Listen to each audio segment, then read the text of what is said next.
Makalipas ang 20 taon, muling nagkrus ang landas ni Belle at Kervin Fontabella. At dito mas lalong napatunayan ni Belle na mahal niya talaga ito. Isang gabi habang kapwa-lasing ang dalawa, ay may naganap sa kanila. Nagulat na lamang ang dalaga nang matuklasan niyang nagdadalang tao na siya. Paano niya sasabihin sa lalaking hindi rin alam ang namagitan sa kanilang dalawa?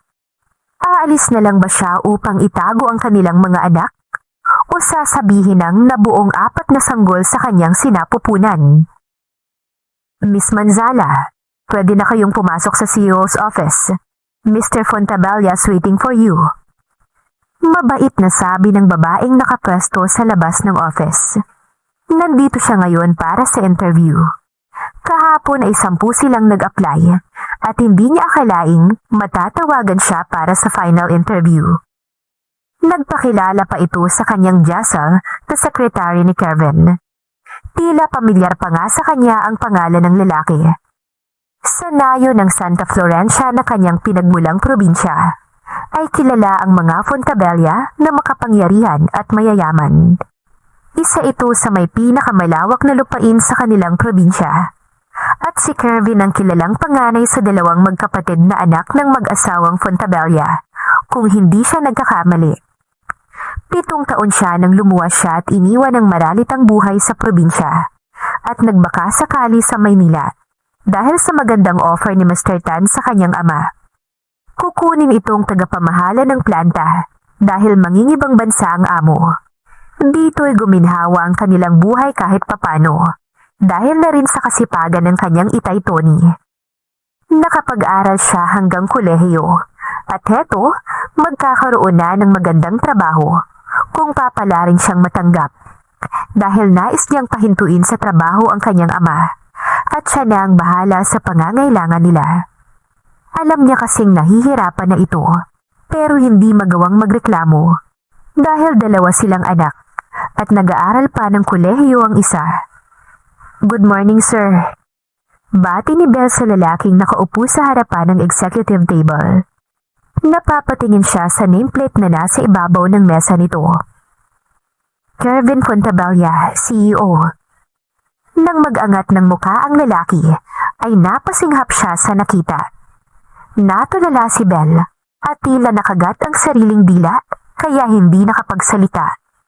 Ang gwapo ng lalaki, ang ganda ng mga mata nitong nakatitig sa kanya at inaantay na magsalita siya. Please sit down, Miss Manzala. Inilahad nito sa kinauupuan ng silyang naroon. Saka pa siya natinag at agad lumapit para iabot ang kanyang resume at marahang umupo sa tapat nito. Habang tinititigan nito ang kanyang resume, ay tulala siyang nakatitig sa gwapong lalaki. Malakas ang kutob niyang si Kervin ay ang lalaking, "You are hired, Miss Manzala." Saglit lamang nitong tinitigan ng kanyang iniabot na folder at ngayon ay hired na siya kaagad. Ganun lang sir? Walang interview? Tila nabitin niyang tanong. Ngumiti ito para umarko ang puso niya. No need. You have all the qualifications of an ideal employee that I'm looking for. You're a graduate of Bachelor of Arts in Visual Communication that I needed in my company. So, Miss Manzala, you can start tomorrow. Nakangiti sa kanya ang lalaki na nagpapawala sa kanyang sistema. Dumadagundong ang kaba sa kanyang dibdib at tila maiihi sa kilig. Super bait ng magiging boss niya, bukod sa napakagwapo nito. Bigla ay na-inlove siya sa lalaki. Sa loob ng banyo niya pinakawala ng tinitimping kilig. Dito siya tumuloy pagkagaling sa office ng CEO. Tumili siya na parang nababaliw. Excuse me? Mataray na lumabas ang isang babae buhat sa cubicle nang marinig ang kanyang tili. Nakasimangot at hindi nagustuhan ang kanyang ginawa. Napatakip naman siya ng bibig. Nakadama ng hiya.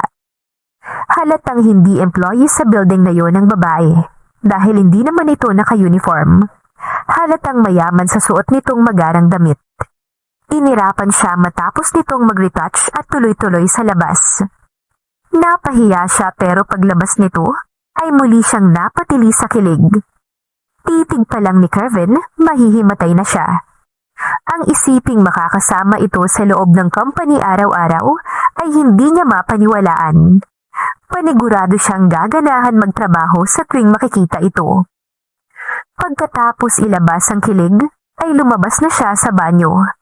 Hindi naman talaga siya nagpunta sa banyong yun para magbawas. Naroon siya para ilabas ang naramdamang kilig kanina. Matapos pirmahan ni Kevin ang mga dokumentong nasa ibabaw ng mesa, ay nagunat si Kevin. Muli niyang tinignan ang resume ni Belle na nakapatong sa ibabaw ng kanyang mesa. Bigla ay may sumaging alaala sa kanya. 20 taon na ang nakakalipas. Sige na, crush back mo na ako. Wika niya sa batang babae. Pero mga bata pa tayo, Vin. Wika nito. Kapag malaki na tayo, papakasalan kita, Belle. Pero ngayon, crush lang muna kita. Sabi pa niya. Sige na nga, crush back na rin kita. At naghawak sila ng kamay matapos magpalitan ng ngiti. Basta pakiramdam ni Kevin that time ay kasintahan niya si Belle. Pero pagkatapos ng maraming taon at marami na rin siyang nakilala, nakalimutan niya na si Belle at nagkaroon pa siya ng kasintahan. If he hadn't seen her again, he wouldn't have remembered their past. Yun din ang rason kung bakit niya tinanggap ang babae sa kanyang kumpanya. Maya-maya ay nabulabog siya nang pumasok si Ebony, ang kanyang kasintahan. Padaskol itong umupo sa kanyang harapan at tinitigan siyang nakalukot ang muka. Tinignan niya ang orasan. 11:00 na ng tanghali at tamang-tama ang dating nito dahil tapos na rin siya sa kanyang ginagawa. What's wrong? Sa kanyang tanong dahil tila wala ito sa mood.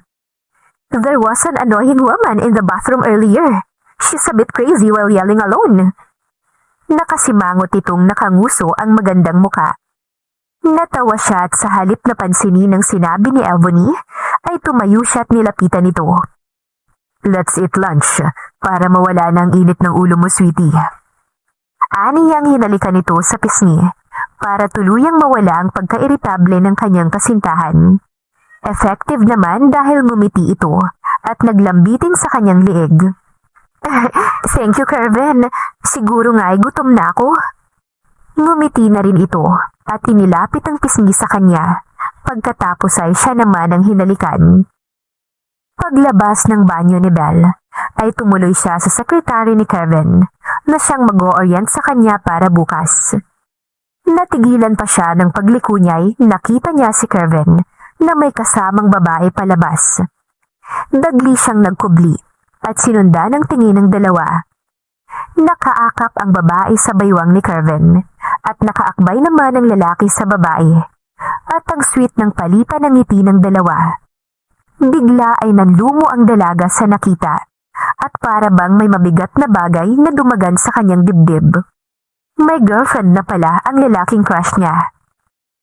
Masayang ibinalita ni Belle sa mga magulang na natanggap na siya sa trabaho at bukas ay magsisimula na siya kaagad. Naku ate, baka mag-boyfriend ka lang doon. Saktong kumakain sila ng hapunan, kaya naman kulang na lang ay mabilaukan siya sa matabil na kapatid. Wala pa sa plano ko ang mag-boyfriend no? Kakagraduate ko pa lang naman at hindi pa nakakatulong kay itay at inay, kaya pwede ba tigilan mo ko? Inis niyang wika. Wala namang masamang mag-boyfriend anak. Lagi naming sinasabi ng itay mo na kayong dalawa'y pwede nang mag-boyfriend. Pero formal naman liligaw. Gusto ko yung dito sa bahay kayo pupuntahan at hindi yung kung saan-saan kayo dadalhin. Yun ang bawal sa amin ng itay nyo. Sabat ng kanyang butihing ina. Nagkatinginan sila ng bunsong kapatid niyang si Zoe. Inirapan niya ito. Totoong wala pa sa plano niya ang magnobyo. Subalit hindi niya mapigilan nang makita kanina si Kevin. Palagay niya na in love na siya rito. Bata pa sila noon nang mangako itong pakakasalan siya pagdating ng araw. Kaya marahil ay apektado siyang malaman na may girlfriend na pala ang lalaki. Maaring nakalimutan na siya nito at baka nga hindi na siya kilala. Opo, Nay. Wala namang problema sa akin dahil pangit ako, walang manliligaw. At si ate, marami kasi maganda. Singit na naman ang kanyang kapatid. Nay, nanliligaw pa rin. Hindi niya ito binibigyan ng pag-asa dahil wala siyang nararamdaman para dito. At ngayon niya na-realize na dahil ay umaasa siya sa pangako ni Kervin noon. Nasa tamang edad na ang ate mo para magka-boyfriend. Ayos na sa amin ang inay mo. Bakit hindi mo pasagutin si Jeko? Sumabad naman ang kanyang ama. Wala naman siyang problema kay Jeko. Mabait at hindi lang siya ang nililigawan nito, kundi pati na rin ang parents niya. The main problem was, she can't never imagine being with him for a lifetime at maging ama ng kanyang mga anak. Hinintay niya talaga na dumating ang araw na magkita silang muli ni Kervin. Naku tay, pati ba naman kayo? Ang goal ko po ngayon ay mapaayos ang bahay natin sa Santa Florencia at mapatapos tong bunso ninyo para may nurse ng pamilyang to at pagkatapos babalik tayo sa probinsya at doon na maninirahan. Tugon niya sa ama. Tumawa ito. Kung sana nga'y ganun lamang kasimple. Anak, kahit may boyfriend ka, pwede mo pa rin namang ituloy ang goal mo. Dapat ngayon pa lang ay naghahanap ka na ng lalaking makakasama mo habang buhay. Tignan mo kami ng nanay mo. 1 taon ko siyang niligawan at 5 taon kaming magsyota bago nagpakasal. Nakilala muna namin ang isa't isa bago kami lumagay sa tahimik. Kaya naman wala kaming pinagsisisihan. Muli ay paliwanag nito. Alam niya ang love story ng kanyang mga magulang at labis niya itong hinangaan. Wala siyang masasabi rito. Sa kabila ng kahirapan nila at kawalan minsan, ay hindi nag-away ang kanyang mga magulang. Nagtatampuhan pero agad nare-resolba na hindi inaabot ng kinabukasan. Dito niya napagtanto na matatag ang pundasyon ng relasyon ng mga ito. Nasa tingin niya ay malayong mangyari sa kanya. Matapos nilang kumain, nagpresenta siyang maghugas ng pinagkainan at katuwang si Zoe. Palihim niyang kinurot ang singit nito sa inis dahil siya tuloy itong naging topic kanina. Aray naman ate, ang sakit kaya. Sabi nitong humahagikit. Kapag inulit mo pang magbukas ng ganung topic, lagot ka sa akin. Pagbabanta niya. Hindi na nga kasi. Saka bakit ba?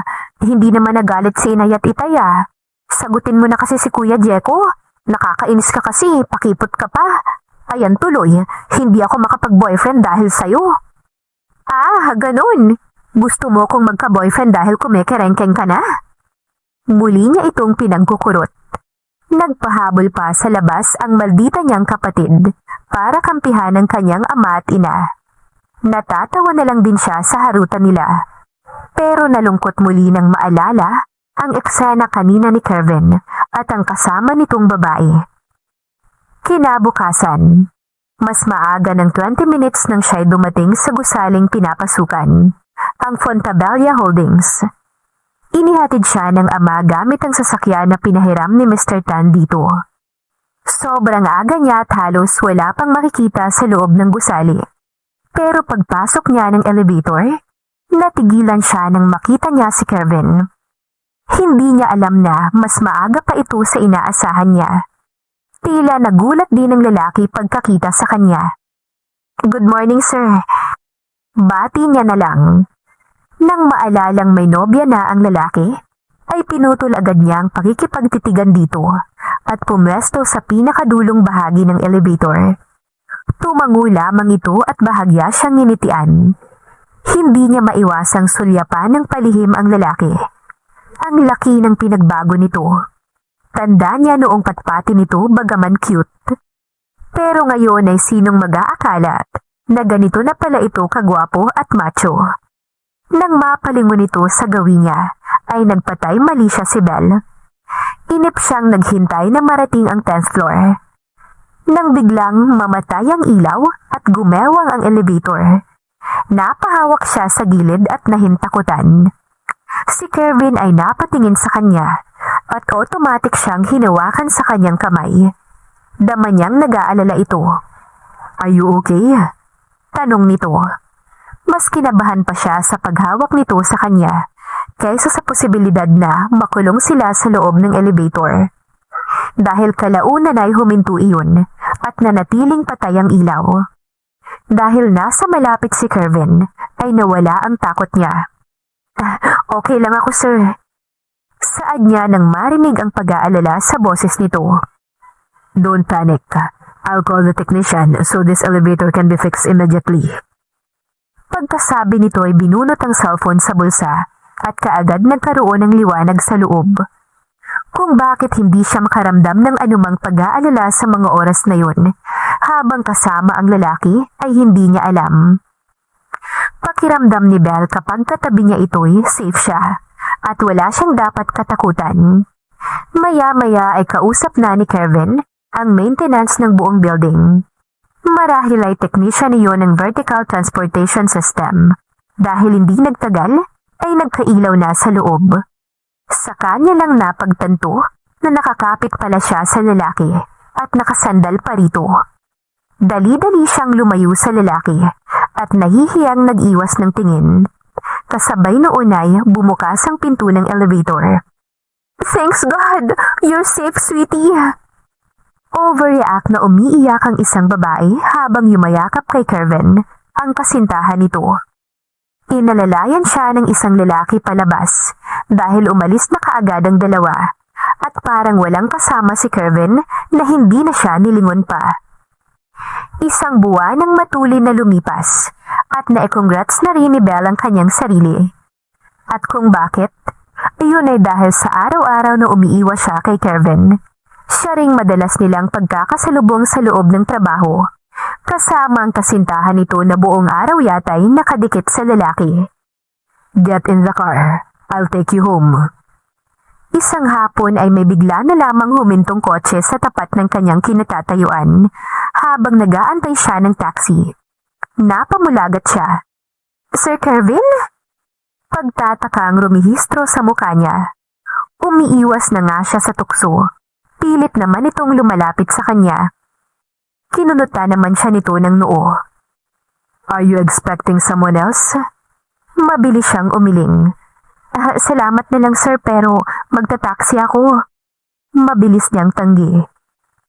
I have very important matter to tell you. So I'm giving you a ride. Now get in. You can't refuse me. Tila naiinip na ito. Kaya may diin ang bawat bigkas ng salita. Binuksan na rin ni Kervin ang pintuan para sa kanya. Nang sa gayon, hindi na siya makatanggi pa. Napilitan na lamang siyang sumakay. Tila siyang-siya naman siya nang initian siya ng lalaki pagkasampa niya ng passenger seat. Sir, nag-aalala lang po ko na malaman to ni Ma'am Ebony na magkasama tayo. Banggit niya sa pangalan ng kasintahan nito. Alam niya kasing selosa ang babae. Naririnig niya sa mga katrabaho na kaya madalas ang girlfriend ni Kervin sa office nito. Yun ay dahil ayaw nitong may umaaligid sa binata. Sa halip na tumugon si Kervin, ay dahan-dahan itong lumapit sa kanya. Kaya nanlaki ang kanyang mga mata at nahigit niya ang paghinga. Kapwa sila nakatitig sa isa't isa at dama ni Belle ang mainit na singaw ng katawan ni Kervin. Hindi nagtagal, bumaba ang titig nito sa mga labi niya at ilang beses siyang napalunok. Naramdaman na lamang niyang pagkabit nito ng seatbelt sa kanya. Saka lumayo ang lalaki. Napatikim siya matapos madismaya dahil akala niya'y matitikman niya ang halik nito. Nasisiraan na siya ng bait para isiping hahalikan siya nito. Nang sulyapan ng lalaki kasalukuyan na itong nagmamaneho. May ginagawa ba tayong masama para magalit si Ebony? We're just going out to eat and I'll take you home afterward. Is there anything wrong with that? Pagtatanong nito, na ngayon lang tinugon ang kanyang sinabi kanina.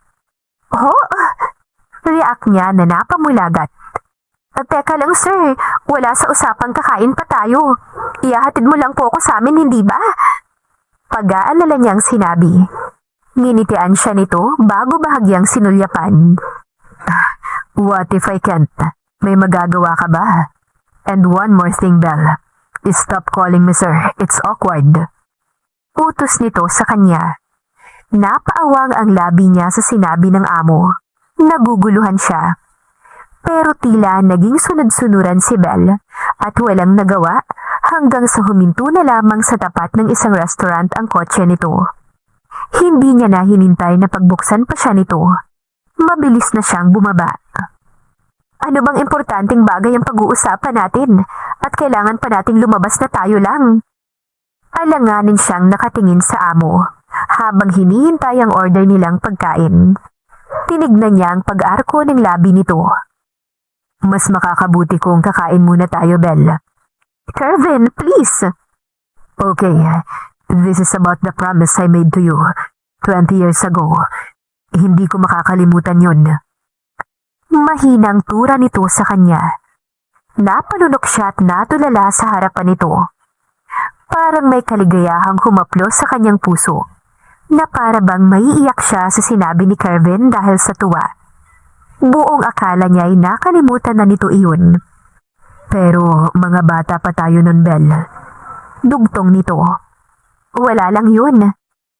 And I want us both to forget about it because I already have a girlfriend. And I love Ebony very much. Nalaglag ang kanyang balikat sa sinabi ni Kervin. Parang nadurog ang puso niya. Umasa pa naman siya sa wala.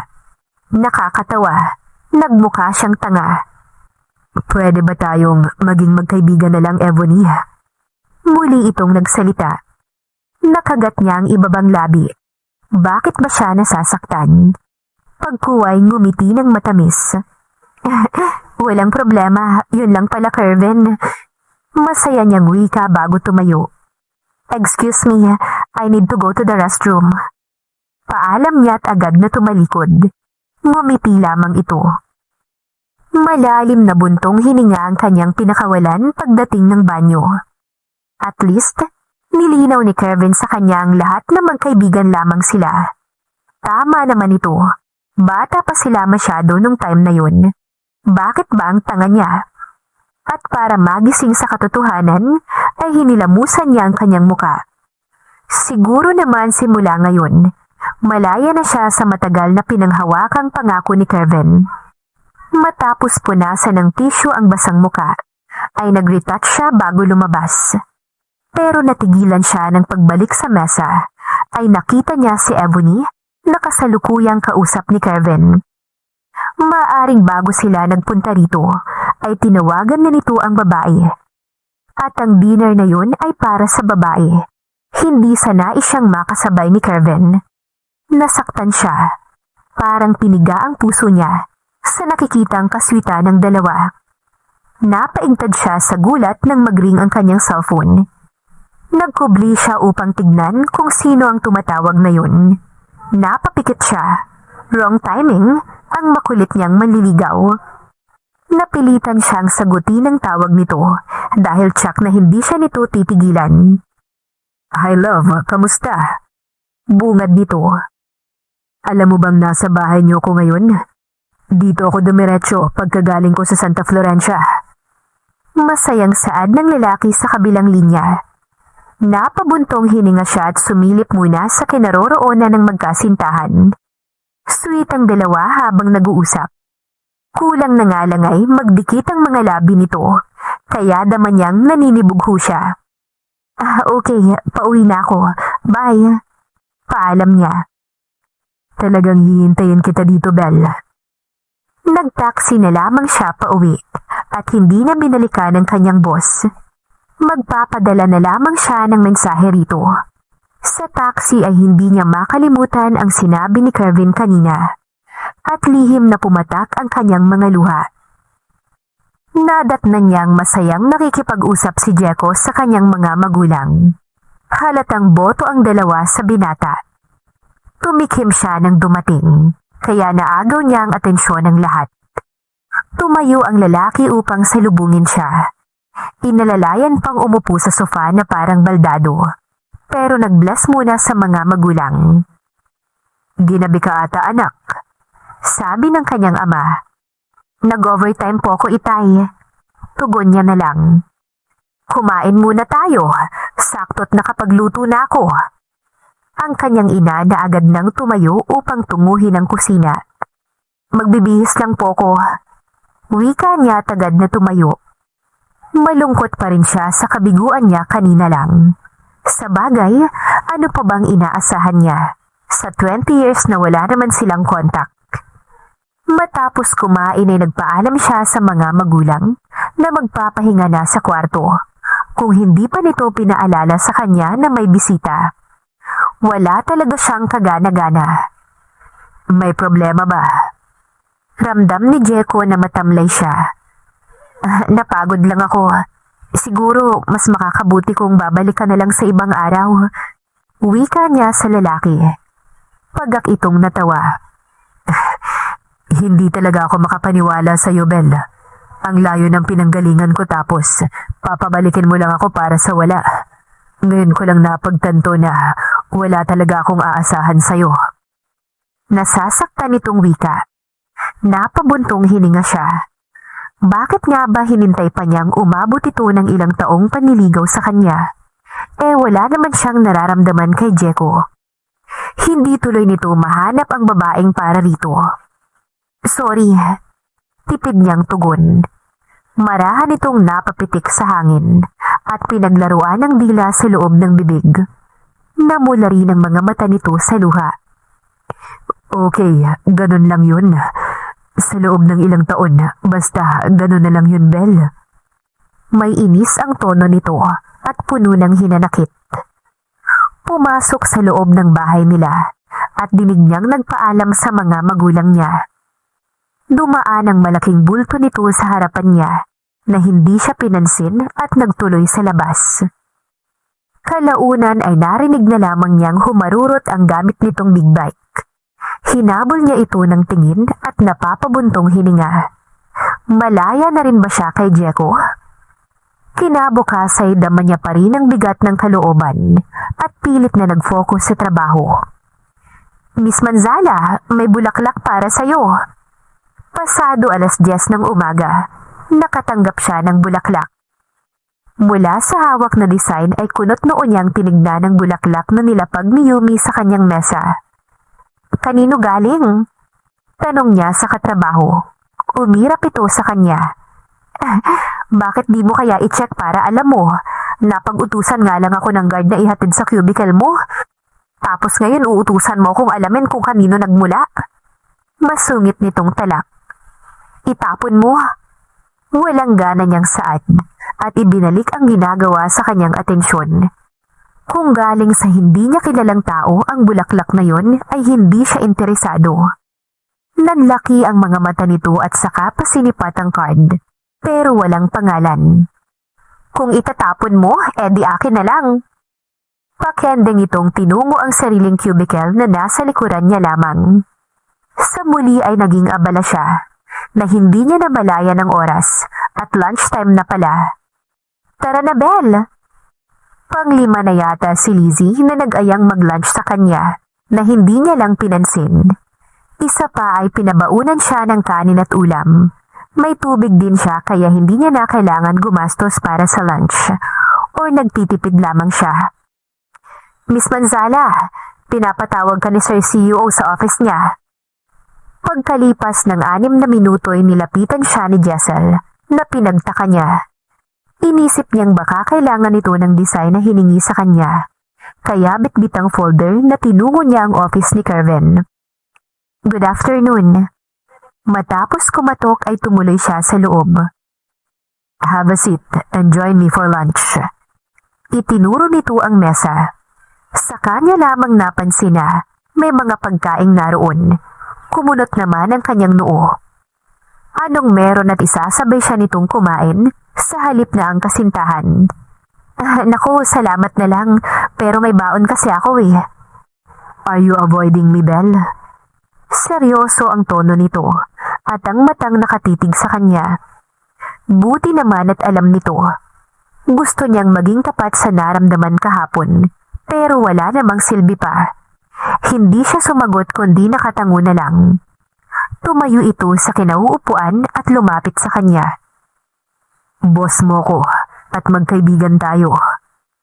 Inikutan siya nito at huminto sa likuran niya. Ramdam ni Belle ang malambot at mainit na palad ni Kervin sa magkabilang balikat at humaplos pababa sa kanyang braso. Napalunok siya sa ginawa nito. Tinanggihan mo rin ang bulaklak na pinadala ko para sa'yo. Tuwid siyang tumayo at humarap sa lalaki. Ikaw ang may-ari ng bulaklak? Takang tanong niya. What's wrong if I give you flowers and inviting you for lunch? And one more thing. Why you suddenly disappeared last night?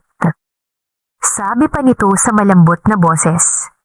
Nakadama siya ng inis sa lalaki. Ano ba ang ginagawa nito? Pero sa halip na magsalita, ay pinili na lamang niyang manahimik. Tama si Kervin. Ito ang boss niya na masusunod sa lahat. Iginiya na siya nito na umupo sa katapat nitong mesa. Labag man sa kalooban niya, sumabay na lamang siyang kumain sa lalaki. Magkwento ka. Anong nangyari sa'yo sa loob ng 20 years? Nagka-boyfriend ka ba? Tanong nito habang kumakain sila, na sa totoo lang ay hindi siya makakilos ng maayos dahil sa matiim nitong titig sa kanya. Hindi, tipid niyang tugon. Oh really? Natawa ito saglit. That's impossible. Sa ganda mong yan. Nasamid siya sa sinabi ng lalaki. Hindi siya naniniwala sa sinabi ng iba na maganda siya. Pero bakit iba ang dating kay Kervin? Focus kasi ako sa pag-aaral at ngayon naman sa trabaho. Tugon niya. Ngumiti ito. One of the reasons why I hired you for this job, it's because I can see your dedication for work at hindi ako nagkamali. Sabi nito. Tumango siya. Salamat, Kervin. Huwag kang mag-alala, pagbubutihan ko pa. Pilit siyang ngumiti. By the way, I want to meet your parents. Okay lang ba na ihatid kita mamayang hapon? Napatanga siya. Hindi kaya kalabisan na yung ihahatid pa siya nito. At bakit naman ito nais makilala ang parents niya? Naku, Kervin, ano kasi gabi na makakauwi si Itay. Pagdadahilan niya kaagad dahil alam niyang hindi ito pwedeng tanggihan. Ayaw niyang magkaroon ng problema ang magkasintahan dahil sa kanya. Okay lang, pwede ko namang hintayin. At kahit anong tanggi ni Belle ay wala siyang nagawa. Pinagdasal pa nga niya na sana'y dumating si Ebony para hindi na sila matuloy ni Kervin. Subalit walang Ebony na dumating hanggang sa kinahapunan. Kaya naman, sakay siya ng kotse ni Kervin nang umuwi ng hapon na yun. Naging mainit ang pagtanggap ng parents ni Belle kay Kervin, lalo na nang mapag-alaman ng mga ito na taga Santa Florencia ang lalaki. Pati tuloy parents nito ay kinumusta ng kanyang mga magulang. Mahahalatang nagustuhan ng inay niya at Itay ang maayos na pakikitungo ng amo sa kanila. Nasa kabila ng malaking agwat ng katayuan nila sa buhay. Inanyayahan pa nga ng inay niya ang binata na kumain sa kanila ng hapunan, na pinaunlakan naman ito. Thank you, Belle. Nag-enjoy ako together with your family. Habang inihahatid sa kotse ng binata ay saad ni Kervin sa kanya. Nakangiti at masaya. Salamat, saka pasensya ka na, mahirap lang kami. Nakatungo niyang saad. Tumawa ito. Alam mo, I like people who are genuine with those around them. At nakita ko yan sa family mo. In other words, they like me. Masayang sabi nito, na tila ba hindi sanay makipaghalubilo sa mga tao. Siguro naman ay marami itong compliments na naririnig sa iba. Siya naman ay napangiti. Totoong tao ka rin kasi, Kervin, kaya nagustuhan ka nila inay at Itay. Naaliw niyang pakikipagkwentuhan sa lalaki. Tila ba naging palagay ang kanyang loob na makasama ito. Tinibag nito ang mataas na harang sa pagitan nila. Sa pagtanggap ni Kervin sa kung anong meron sa pamilya niya, ay mas lalong tumaas ang paghanga niya sa lalaki. May kung anong meron kay Kervin na kakaiba. Madali nitong makuha ang loob ng isang tao. Siguro'y dahil business-minded ang lalaki. Alam nito ang marketing strategy kumbaga. Me? Turo nito sa sarili na may kakaibang ngiti sa labi. May ibang tao pa ba rito? Alam mo, naisip ko na lang na ang swerte ni Ebony dahil mahal mo siya. Wika niya na hindi mapigilan ng selos na nararamdaman. Hope she appreciates that. Pero maswerte ka rin dahil kaibigan mo ko. Dugtong pa nitong tumawa. Pero hindi iyon ang gusto niyang marinig. Ang nais ni Belay, mahal siya ng lalaki, katulad ng nararamdaman niya. At dahil nga may mahal na itong iba, kaya nasasaktan siya. So thank you kasi kaibigan kita. Matamis siyang ngumiti. Pinisil ni Kervin ang ilong niya na naglalambing. Thank you rin kasi nagkita tayo ulit. Natigilan siya habang nakatitig dito. Naisip niya kasing sana nga'y hindi na lang sila muling nagkita pa. Dahil sa bawat araw na magkasama sila, ay mas lalo siyang umaasa.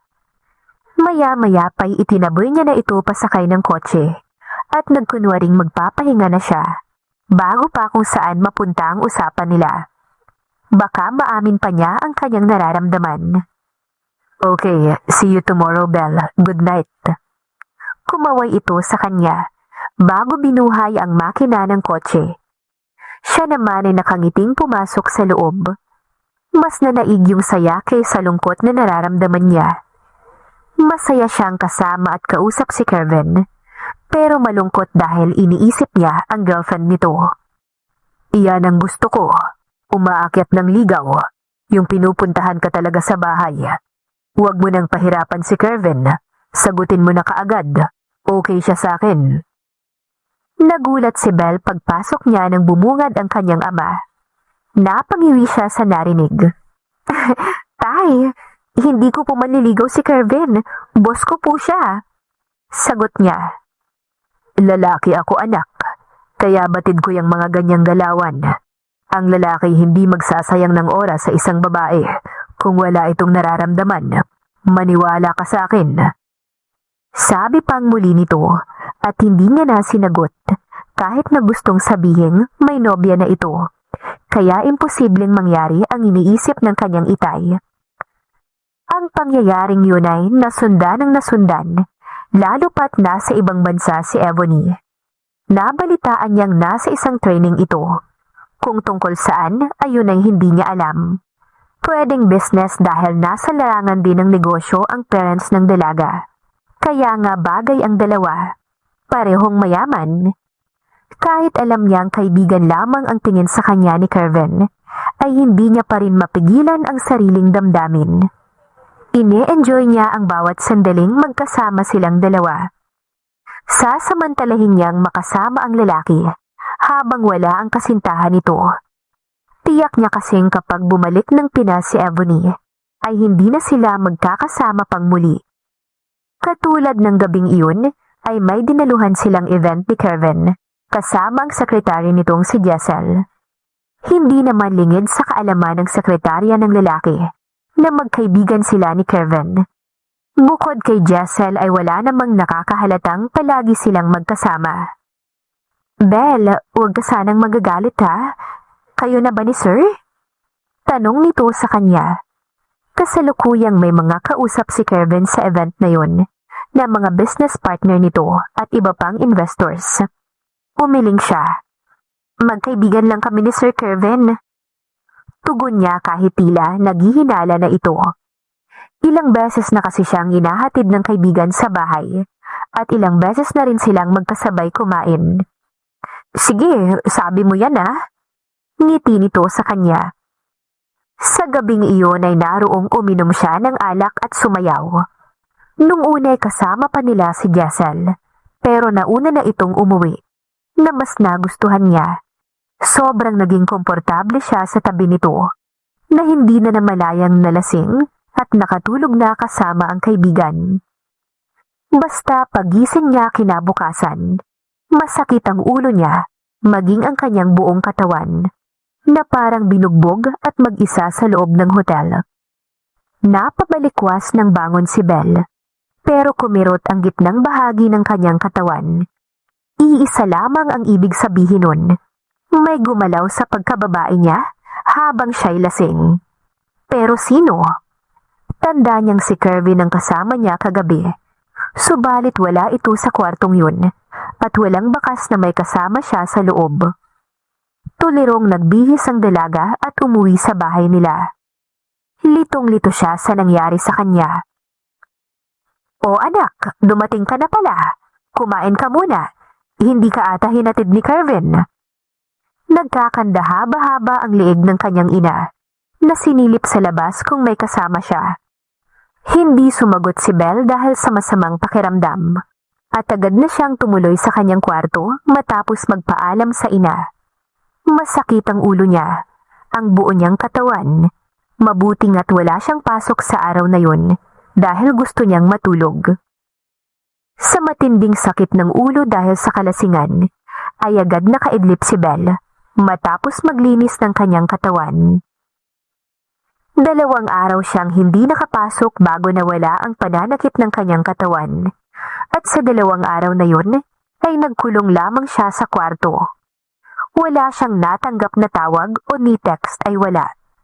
Hindi na ito nagparamdam sa kanya, kaya ganoon na lamang ang panlulumo niya. "Psst, girl, nasan ka?"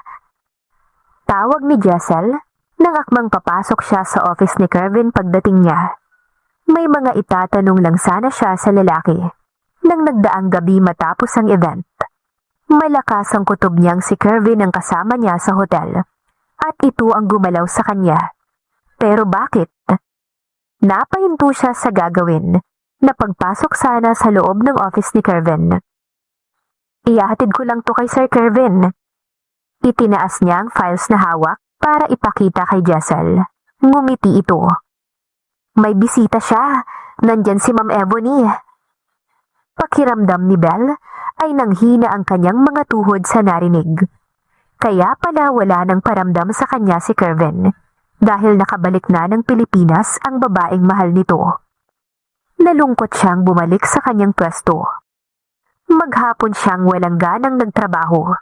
Nasasaktan siyang hindi niya mawari. Alam niyang may kasintahan si Kervin, pero hinayaan niyang mahulog ng husto sa lalaki ang loob niya. Namimiss niya yung mga sandaling sabay silang kumakain at inahatid siya nito sa bahay nila. Dahil alam niya na sa mga pagkakataong yun ay hindi na mangyayari pa. Kaya kinahapunan ay nagtaksi na lamang siya pa uwi. Maging sa bahay ay hinahanap si Kervin ng kanyang mga magulang. "May kasintahan na po si Kervin, inay, tay. Hindi ko po siya manliligaw." Saad niya nang tanungin siya ng ama tungkol sa binata. Umasa pa ang mga ito na magiging sila ng lalaking yun. "Aba akala ko ba'y nanliligaw sa'yo yun?" Nagkatinginan pa ang dalawa. May kirot siyang naramdaman sa puso niya bago umiling-iling. Nagpaalam na tutuloy na sa kanyang silid. Umiiyak siya pagdating sa kwarto dahil namimiss niya ang lalaki. 1 linggo ang lumipas na unti-unti niyang natanggal sa kanyang sistema ang presensya ni Kervin. Sa araw na yun ay nasa office siya nito dahil pinatawag siya ng lalaki, saktong wala si Ebony. "Belle, I'm sorry." Nagulat siya nang bigla siya nitong yakapin pagkapasok niya ng office. Naguguluhan siya sa kinikilos ng lalaki ngayon. Bakit ka nagsusorry?" Pagtataka niyang tanong, ganoong wala naman itong kasalanan sa kanya. Nag-angat ito ng muka at tinitigan siya. "I'm sorry dahil hindi ko napigilan ang sarili kong angkinin ka after ng event. Lasing ako, ang dami kong nainom. Nawala ako sa sarili. Nakalimutan kong may mahal akong iba. Belle, I'm sorry." Nanigas siya sa kanyang kinatatayuan at pakiramdam niya wala siyang kalaban-laban. Tapos na ang lahat ng nangyari at nasasaktan siya sa pag-amin nito. Gusto niyang magsalita pero walang nanula sa kanyang mga labi. Ngayong nakumpirma niya ang lahat, mas lalo siyang nasaktan dahil wala naman siyang maaasahan dito. Hindi niya alam ang gagawin Kaya naman tumakbo siyang patungo sa banyo at umiyak. Walang kasalanan si Kevin, kundi kasalanan niya ang lahat dahil naging mahina siya. Hindi niya pinaglabanan ang nararamdaman niya. Bagkusay, hinayaan niyang mahulog ng husto sa binata. Si Kevin naman ay naisa ng sundan ng tumalikod na dalaga. Nakita niyang malungkot nitong mga mata na puno ng luha. Sa nangyari sa kanila ni Belle, ay nabagabag ang kanyang damdamin.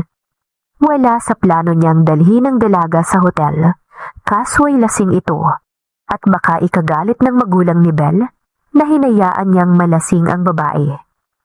Hindi rin niya pwedeng iuwi ang babae sa bahay nila, dahil alam niyang magtataka ang kanyang mga magulang, at tiyak niyang malalaman ito ni Ebony. Nang dalhin niya ito sa hotel, ay balak sana niyang iwanan itong mag-isa roon. Tutal ay matutulog lamang ito. Lasing siya, pero kaya pa niyang mag-drive at balak niyang umuwi na lang. Ngunit paglabas niya ng banyo'y nakita niyang nakatayo si Belle sa paanan ng higaan at isa-isang nagtatanggal ng suot. Bakit ang init? Dinig niyang bulong ng dalagang lasing. Belle, what are you doing? Inis niyang wika at isinuot muli sa babae ang mga hinubad nito. Wala sa sariling ipinulupot sa katawan ng babae ang kanyang mga braso. Nanigas siya sa sunod nitong ginawa. Idinikit ni Belle ang labi nito sa labi niya, kaya't para siyang nahibang sa lasa ng labi ni Belle. At dahil na rin sa espiritu ng alak na nasa kanyang katawan, ay naging mahina siya para tanggihan ang ninanais ng kanyang katawan. Maalab na halik ang ganti niya kay Belle at inihiga ito sa kama. Saka walang pagdadalawang isip na inangkin na tila ba pagmamay-ari niya ito. Nawala sa isip ni Kevin na magkaibigan sila, na dapat ay nirerespeto ito. Bukod pa ron, may kasintahan siya na mahal niya. Kakaibang init ang kanyang nadama habang inaangkin ito ng mga oras na yun.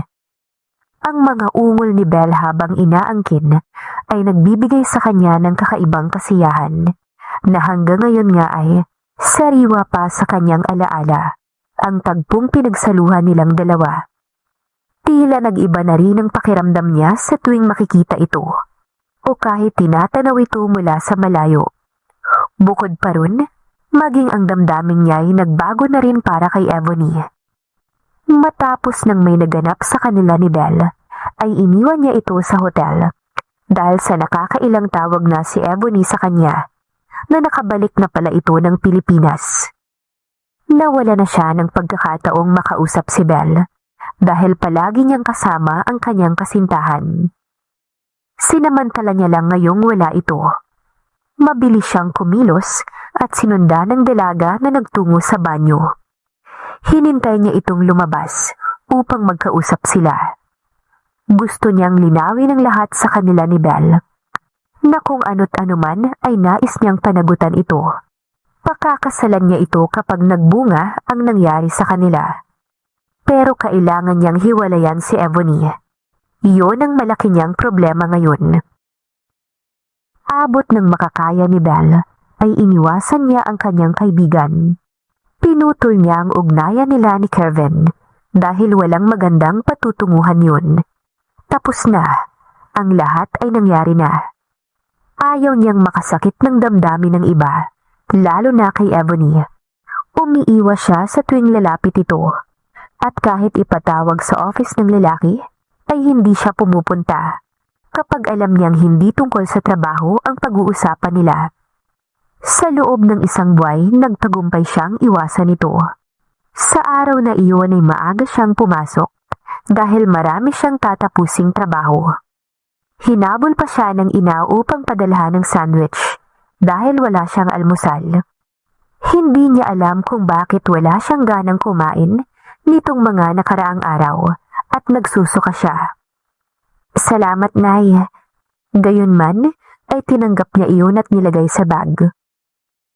Kulang ka marahil sa tulog, anak, dahil namumutla ka. Huwag kang masyadong magpupuyat. Hindi naman maganda kung puro trabaho na lang yung inaasikaso mo. Magpahinga ka rin kahit papano. Nahimigan niya sa boses ng ina ang awa nito para sa kanya. Ngumiti siya. Opo, Nay. Maaga po akong uuwi mamaya. Babawasan ko muna ang overtime. Pilit siyang ngumiti at tuluyan ang nagpaalam. Pagpasok niya sa gusaling pinagtatrabahuhan, ay saktong pumarada ang sasakyan ni Kevin. Nakita niya sa salaming pinto ang gwapong lalaking bumaba mula sa sasakyan. Matapos pagbuksan ng gwardya, humihingal siyang tumakbo patungong hagdan para lamang iwasan ito. Ayaw niyang makasabay sa elevator si Kevin. Ni makausap ay ayaw niyang gawin. Binabalak na rin niyang mag-resign sa pinapasukan at tatapusin na lamang niya ang buwang ito. Hingal aso tuloy siya sa pagdating sa kanyang pwesto. Nginitian siya ng katrabahong si Lizzie. Belle, mabutit dumating ka na. May ipapakita ko sa iyong design. Belle! Ngunit napasigaw si Lizzie pagkakitang nabuwal bigla si Belle at nawala nito ng malay. Dinaluhong nito ang babae at humingi ng tulong sa mga katrabaho upang madala sa klinik ang babaeng nawala ng malay. Habang si Kevin paglabas ng office upang mag-attend ng meeting sa conference room, ay nakasalubong niyang nag-uusap si Yumi at Lizzie. Kasama ito ni Belle sa isang department. Sino naman kaya ang ama ng pinagbubuntis ni Belle? Wala naman siyang boyfriend, nakakapagtaka. Dinig niyang saad ni Yumi kay Lizzie. Ano ka ba? Hindi naman natin alam kung may boyfriend siya sa labas, hindi ba? Sagot naman ng huli. Buntis si Belle. Sa halip na tumuloy sa conference room, ay sinundan niya ang dalawa. Wala si Belle sa pwesto nito. Nasaan kaya siya? Sir, hinahanap na po kayo sa conference room. Singit ng boses ni Jessel na nasa likuran niya. Nilingon niya ito. After ng meeting ko, papuntahin mo si Belle sa office ko. Utos niya sa sekretarya. Sir, dinala po sa klinik si Belle kaninang umaga nang mawala ng malay. Hilong-hilo daw at nagsusuka. Lumabas sa test na buntis siya, kaya pinayuhan ng doktor na magpahinga na muna. Nahihatid na po siya sa bahay nila. Pahayag nito.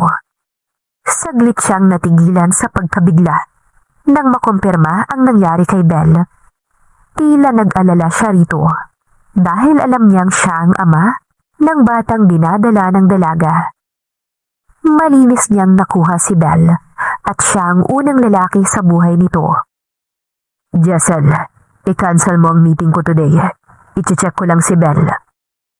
Pagkasabi, mabilis na tumalikod ang binata upang tunguhin ang kanyang sasakyan.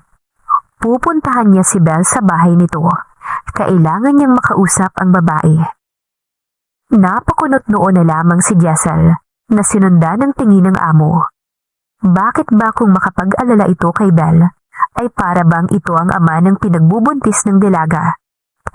Natutok ni Jessel ang kanyang bibig at may paghihinalang nabuo sa kanyang isipan. Pagbalik sa kanyang mesa ay saka naman dumating ang sopistikadang babae na palaging nakadikit kay Kevin. Sinulyapan siyang nakataas ang isang kilay bago tumuloy sa office ng CEO. Hindi na rin siya nagtataka kung bakit bumalik itong lukot ang muka. Sakali lang nahiwalayan ito ng kanyang amo dahil kay Belle ay ikatutuwa pa niya. Maputi lamang ito pero hindi naman maganda. Si Belle kahit morena ay parang anghelang muka. Bukod pa dun, mabait, hindi maarte. Pero si Ebony, nakakasawa ang ganda. Kapag tinitignan ng matagal, nakakairita. Nasaan si Kevin? Tanong nito sa kanya na hindi niya pinansin. Wala siyang balak sabihin ang nalalaman niya. Hanggang sa hinampas nito ang bag sa ibabaw ng kanyang mesa. Do I really need to repeat my question? Nasaan ang boyfriend ko? Inis nitong tanong. Tumingin siya sa gawin nito. Umalis si Sir pero walang sinabi kung saan pupunta. Ang mabuti pa mamay, hintayin niyo na lang po sa office niya. Walang kagana-gana niyang tugon, Kung hindi naman siya pakikitaan ng masama, bakit naman siya pakikitaan ng mabuti? Inirapan siya nito matapos sabihin yun at tumalikod. Umalis ito habang kinukuha ang cellphone sa bag. Maaaring tinawagan nito si Kevin. Iiling-iling na lamang si Jessel. Kevin? Gulat si Belle nang makita ang binata sa kanyang harapan. Ilang oras na ang nakakalipas simula nang umuwi siya ng bahay dahil sa masamang pakiramdam. At heto, namomroblema dahil sa masamang balita na hindi pa niya masabi sa kanyang mga magulang. Nagdahilan na lamang siya sa ina na masakit ang kanyang ulo. Let me talk to you, Belle. Bungad nito at mabilis na pumasok sa kanyang silid. Teka! Napamaang siya nang isara nito ang pinto ng kwarto niya. Hindi naman siya makalat, pero napakaraming personal na gamit niya sa loob ng silid na hindi nito dapat na makita. Kevin, sa labas tayo mag-usap. Nandyan si inay. Sabi niyang mabilis itong tinalikuran at nagligpit. Alam kong buntis ka. That's why I'm here. And we can talk about this outside until we have properly discussed it. Pahayag nito. Hindi na kailangan pa, Kevin. Ayokong magulo kayo ni Ebony. Kasalanan ko to. Napapatango niyang wika at gustong pumatak ang luha.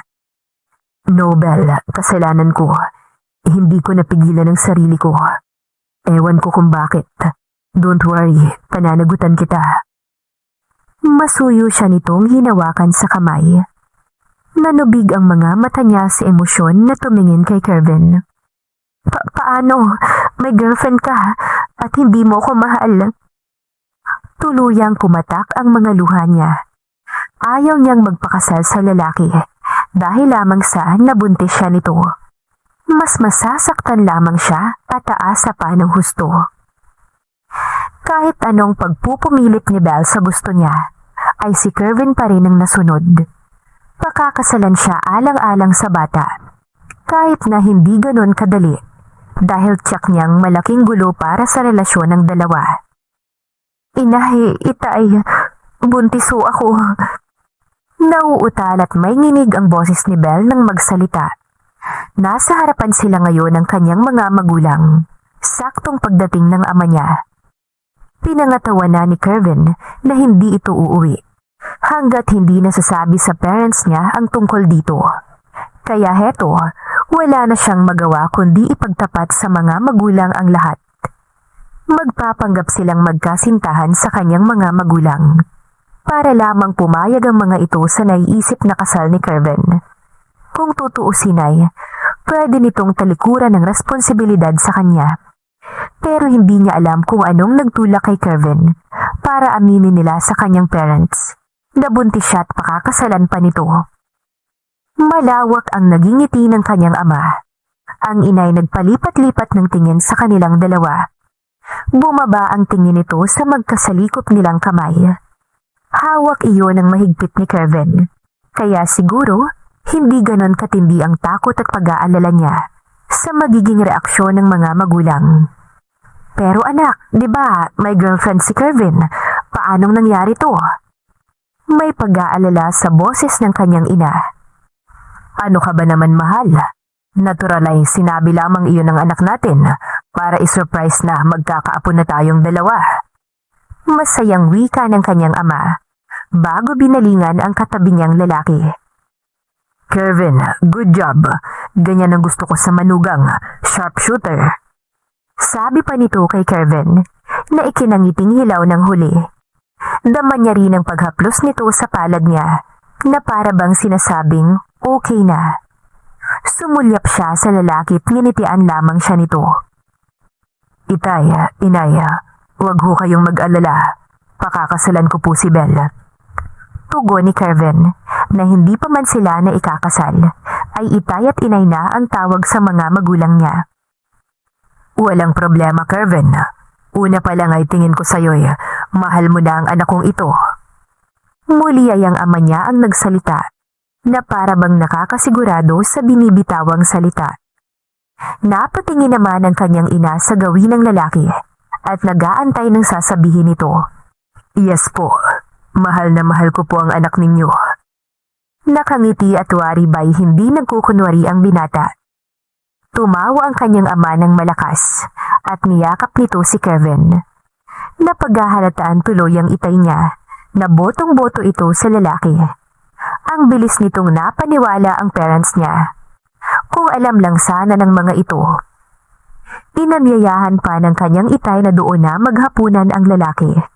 Sa hapag ay masayang nagkukwentuhan ng ama at si Kevin, habang siya ay tahimik lang, nakikiramdam. Akala ko ba ate, wala pa sa plano mong mag-boyfriend? Nakilala mo lang si Kuya Kevin, tumikim ka na kaagad ng talong. Malokong tudyo sa kanya ni Zoe, habang naguhuga sila ng pinagkainan. Nasa sala naman ng mga magulang niya kasama si Kevin, na wala pang balak umuwi. Tigilan mo ko, Zoe. Napipiko niyang saad. Nilingon niya ito at tinignan ng masama, pero hindi tumalab sa mapang-asar niyang kapatid. Alam niyang kanina pa ito nangangating asarin siya, kung di lang nahihiya kay Kevin. Sa bagay, kung kasing gwapo naman ni Kuya Kevin, why not coconut? Talagang titikim ako ng murkon. Pagkatapos ay humagikik ito. Mas lalo siyang naasal sa kapatid at handa na sana itong hatawin kung hindi niya lang narinig na may tumikim sa kanyang likuran. Kapwa sila napalingon at nakita niyang komportableng nakasandal sa padel si Kevin. Natitigilan siyang napatitig rito at ang lalaki ay ganun din. May assignment nga pala ako. Excuse me Kuya Kevin at Ate Belle. Bye! Nananadyang saad nito at tumahagikik na tumalikod. Huling-huli talaga ni Zoe ang inis niya. Nilapitan siya ni Kevin na nakangiti. Siguro kapag na-meet ni Zoe ang kapatid ko, magkakasundo sila. Anitong pumwesto sa tapat niya at hinawakan ng hawak niyang plato. Inagaw at dinala sa tapat ng gripo upang banlawan. Kevin, ako na. Hindi bagay sa iyong maghugas. Mababasa ang polo mo. Bawi niya sa hawak nitong plato. Okay, di tatanggalin ko para hindi mabasa. Nagsimula itong tanggalin ang polo at natataranta niya itong pinigilan. Ano bang ginagawa mo? Ba't ka naguhubad sa harapan ko? Mabuti pa, umuwi ka na, Kevin. Pagtataboy niya sa lalaki. Pagkasabi nun ay patulak niya itong pinalabas sa kusina. Pero pinigilan siya nito sa kamay. Ako na ang bahala dito. Mabuti pa'y panoorin mo na lang ako sa ginagawa ko. Ayokong mapagod ka at baka mapano ang baby natin. Itinabi siya nito. Matapos siyang ngitian ay si Kevin ang naghugas ng plato. Hindi siya makapaniwala na aliw itong pinapanood. Si Kevin na lumaki sa karangyaan as inay marunong maghugas ng plato. Matapos siyang tulungan ay saka ito nagpaalam sa kanya para daw makapagpahinga na siya at binalaang huwag nang pumasok bukas dahil sasamahan siya nito sa OB-GYN para magpa-check up. Sa halos buong maghapong kasama niya si Kevin ay tila kay sarap sa kanyang pakiramdam. Nakangiti tuloy siyang pumasok sa kanyang silid. Kahit alam niyang pakakasalan lamang siya ni Kevin dahil sa anak nila. Ayaw na muna niyang isipin si Ebony. Pero hiling niya ay sanay matanggap nito at magparaya na lamang kahit imposible. Samantala si Kevin ay hindi maipinta ang mukha sa saya nang umuwi sa bahay nila dahil sa kaalamang magkakaanak na siya. Kapansin-pansin tuloy ang kakaibang saya sa kanya na agad na puna ng kanyang mommy. Simula sa bukana ng pinto hanggang sa nakalapit siya rito. Kevin, may nangyari ba? Tanong ng ina. Ngumiti siya rito bago humalik sa pisngi ng ginang. Magpapakasal na ako, Mom. Pagbabalita niya na ikinagulat nito. Umawang ang labi at nanlalaki ang mga mata. Wait, bakit biglaan naman yata? Pagtataka nito. Alam kasi ng parents niya na hindi pa ready si Ebony na magpakasal. Nag-iba ang kanyang muka at naging seryoso. Kailangan niya nang sabihin sa ina ang tungkol sa kalagayan ni Belle. Nang sa gayon, si Ebony na lang ang susunod niyang poproblemahin. Maayos na kinausap ni Kevin ang magulang niya tungkol sa pagdadalang tao ni Belle at wala naman siyang narinig mula sa mga ito. Pero payo sa kanya ng mga magulang niya na kausapin ng maayos si Ebony para maintindihan nito ang lahat. Bigla ay na-excite din ng mag-asawa tungkol sa paparating na apo at gusto nang mamit ng mommy niya si Belle.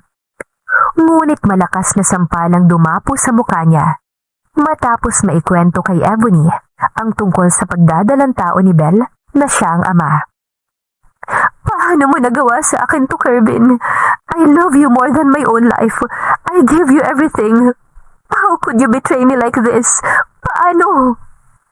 Nanginginig ang mga kamay nito nang muli siyang sampalin. Nasa loob sila ngayon ng kanyang office at kahit magwala ito, ay tanging sila lang ang makakarinig.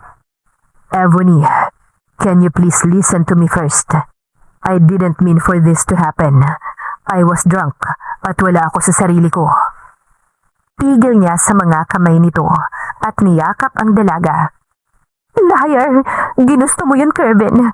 Tell me, how could you kiss her while you love me? Naisip mo ba ako habang ginagawa mo yun sa kanya, ha? Is it because I couldn't give it to you? So you asked from her instead? At dahil makati siyang babae, she stole you even though you're already committed. Nanggagalaiti ang babae habang malakas na binabayo ang kanyang dibdib. Hindi siya ganong babae, Ebony. Wala siyang kasalanan dito. Wala ka ring pagkukulang sa akin. I'm sorry, Ebony, pero hindi ko kayang talikuran at pananagutan ko siya.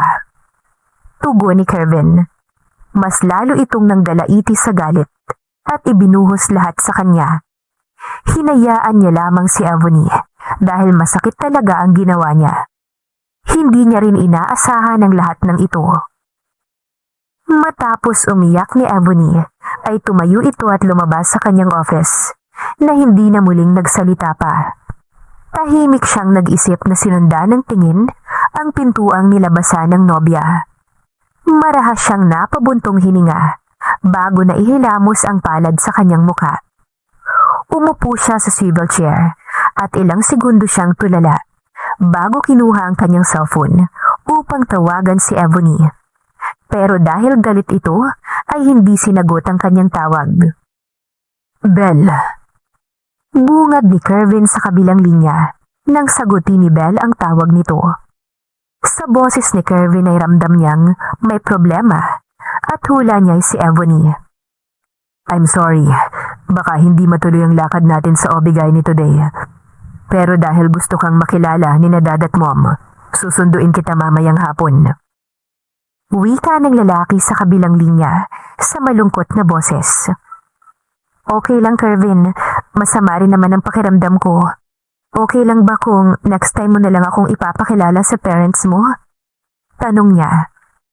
Nag-alala naman si Kevin sa kanya at nagpresentang pupuntahan siya. Pero tumanggi siya at sinabing magpapahinga. Pero ang totoo'y may lakad siya matapos tawagan ni Ebony kanina lang. Galit na galit ang boses nito. Kaya't nais niyang linawin sa babae na magpapakasal lamang sila ni Kevin dahil sa bata. Matapos ibaba ang linya, ay nagpaalam siya sa ina na may pupuntahan lang. Tinayagan naman siya kaagad nito at sinabihang mag-ingat. Sa isang coffee shop sila nagkita ni Ebony. Naroon na rin ito pagdating niya at nakita agad ni Belle na nakapwesto sa dulo ng mesa ang dalaga. Habang papalapit ay masama ang tingin nito sa kanya. Ebony, do you think I'll let you be happy in my boyfriend's arms? Not so fast, flirt. Putol nito sa sasabihin niya na may diin sa boses. Napalunok siya. Ebony, nagpunta ako rito para lang ipaalam sa'yo na ikaw ang mahal ni Kevin at pakakasalan niya lang ako dahil sa bata. Tugon niyang malungkot. Mapakla itong tumawa. Malandi kang babae. You seduced my boyfriend. You're begging for his love. And I know this was all your plan all along because you have feelings for him. Pagkasabi nitong iyon, ay galit na umigkas ang palad nito at tumama sa kanyang pisngi. Napatayo tuloy biglang isang babae malapit sa mesa nila na nakakita sa ginawa ni Ebony at kahit hindi siya kilala ay naglakas loob itong ilayo siya. Kaya lalong nang galaiti si Ebony na may kumampi sa kanya. Marami itong binitiwang masasakit na salita na hindi niya malunok at pinangalandakan na mga agaw siya ng nobyo habang pinanggigiliran na siya ng mga luha. Dahil sa pagmamahal niya kay Kervin, isang relasyon ang nasira niya at hindi niya alam kung ano ang gagawin. Totoo ba ang paratang sayo ng babaeng yun? Tanong ng ginang na tumulong sa kanya. Palabas na sila ng coffee shop at ramdam niyang pamamanhid ng kanyang pisngi. Si Ebony naman ay pigil ng isa pang customer sa coffee shop at hindi na hinayaan pang makalapit sa kanya. Tumango siya bilang pag-amin sa ginang. Hindi man inakit si Kervin, pero hindi niya naman maiwasang pigilan ang sariling damdamin. Pakiramdam niya, mas lalo pa ata niya itong minahal. Concern siya nitong pinayuhan na wag nang lumapit sa babae at baka ano pa ang gawin sa kanya. Nagpasalamat naman siya sa pagmamalasakit nito hanggang sa nakasakay siya ng taxi ay hindi siya nito iniwanan. Nagulat pa siya sa bahay pagdating nang madatnan si Kervin na tila ba kanina pa naghihintay sa kanya. Kita niya kaagad ang pagkunot ng noo nito. Marahil ay napansin ng mapulang pisngi na sinampal ni Ebony. Mabilis itong tumayo at nilapitan siya.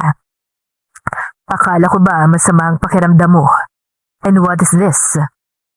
Hinawakan nito ang baba niya at bahagyang itinagilid ang kanyang muka. Nakita niyang gumalaw ang panga nito. Wala to. Galing lang ako sa labas, may binili lang. Ba't ka nandito? Hinawi niya ang kamay nito at nagtangka siyang talikuran ng lalaki. Pero muli siyang iniharap. Magsabi ka sa akin ng totoo, Belle. Sinong may gawa niyan? Naging matigas ang boses ni Kervin. Umiling siya. Ayaw niyang sabihin. Baka makadagdag lang iyon ng alitan ng magkasintahan dahil sa kanya. Dahil sa nangyayaring to, ay mas gusto na lamang niyang lumayo. Ayaw niya ng magulong buhay at ayaw niyang magkaroon ng kagalit. Hindi siya sanay na ganito, lalo na yung mga masasakit na salita mula kay Ebony kanina. Masama nga sigurong magmahal ng taong hindi para sayo. Isang linggo matapos ang kasal nila ni Kervin, ay sinugod na naman siya ni Ebony. Nasa bahay siya nito at tumatayong asawa ng lalaki. Pinahinto na siya ng tuluyan sa trabaho at sinagot lahat ni Kervin ang pangangailangan ng kanyang pamilya. Wala siyang naging problema sa kanyang mga biyanan dahil masaya ang mga ito na magkakaapo na. Katunayan, ang biyanan pa mismo ang nagdesisyon na magsama na sila sa iisang bubong ni Kervin kahit na ayaw niya at sa bahay lang nila nais tumira kasama ang pamilya. Subalit sinabi nitong dapat ay nakabukod na sila ng bahay para matutong tumayo sa sarili nilang mga paa. Okay na kami ni Kervin. Nagkaayos na kami ulit dahil hindi niya ako matiis. Bungad ni Ebony sa kanya. Itinulak nito ang pinto at tumuloy hanggang sala. Tahimik niya itong sinundan ng tingin. The truth is, I was about to leave just to give him up, but he didn't agree. Kaya napatunayan kong pinakasalan ka lang niya dahil sa anak ninyo. Does it hurt? At nangiinsulto siya nitong hinagod ng tingin mula sa muka pababa. Napalunok siya at kahit alam niya ang katotohanan yun, nasaktan pa rin siya. Alam ko naman yun, Ebony. Kung hindi lang siya nagpumilit na pakasalan ako, okay lang sa aking hindi eh. Pero mahal niya ang mga anak niya. Tugon niya. Kumunot ang noo nito. Mga anak? What do you mean? Nakataas ang kilay nitong tanong. Quadruplex ang anak namin. Tugon ni Belle. Yun kasi ang lumabas sa ultrasound. Pagak itong tumawa at inis na nagmura. Galit na naman ito. And now, it's obvious na sinadya mong magpagalaw kay Kervin para gamitin ang anak nyo. Desperada. Inis nitong turan. Nababasa niya ang insecurities sa mga mata ng dalaga. Kung totoong ito ang mahal ni Kevin, dapat kampante itong hindi niya maaagaw ang lalaki. Oo, mahal niya si Kevin, pero wala siyang planong agawin kay Ebony ang nobyo nito. Hindi na lamang siya kumibo sa mga sinabi nito, at baka kung ano na namang gawin ng babae sa kanya. Wala sa bahay ngayon si Kevin at nasa opisina. Isa pa, kahit mag-asawa na sila'y hindi madalas umuwi sa kanya ang lalaki. Iniiwasan lamang nito na hindi magkagulo. Kilala ni Kevin ang ugali ni Ebony, kaya maid lang ang kasama niya, at minsan ay dinadalaw siya ng ina. Maya-maya ay may nag-doorbell, kaya nalipat ang tingin nila sa pinto. Ang maid na ang nagbukas ng gate. Ate, dinalahan kita ng mga prutas at... Nahinto si Zoe sa may pintuan pagkakita kay Ebony. Kapatid niya pala ang dumating. Kinabahan siya dahil walang alam ang parents niya na may karelasyon si Kevin. Ate, sino siya? Tanong nito at gumuhit ang pagtataka sa muka. Ngumisi naman si Ebony. Girlfriend ako ni Kevin. Huli na para mapigilan niya si Ebony. Dahil dito, natulala si Zoe. Teka, si Kuya Kevin may girlfriend? Inis nitong tanong. Nahulaan agad ni Ebony na walang alam ang pamilya niya rito, kaya sinabi nito ang lahat kay Zoe. Ipinagtulakan naman niya kaagad palabas si Ebony at sinara ang pinto, pero kinalampag nito iyon at gustong pumasok. Hindi ka magtatagumpay sa mga plano mong agawin sa akin si Kevin, babae ka, kahit ano pang gawin mo. Sigaw pa ni Ebony sa labas. Napapikit na lamang siya, hanggang sa hindi nagtagal ay umalis na rin ang babae nang magsawa itong kumuda. Ano ate, nagsinungaling kayo ni Kuya Kevin kina Inay at Itay? Pinaniwala niyo sila na masaya ka sa piling niya? Naawa nitong tanong sa kanya. Nanubig ang mga mata niya.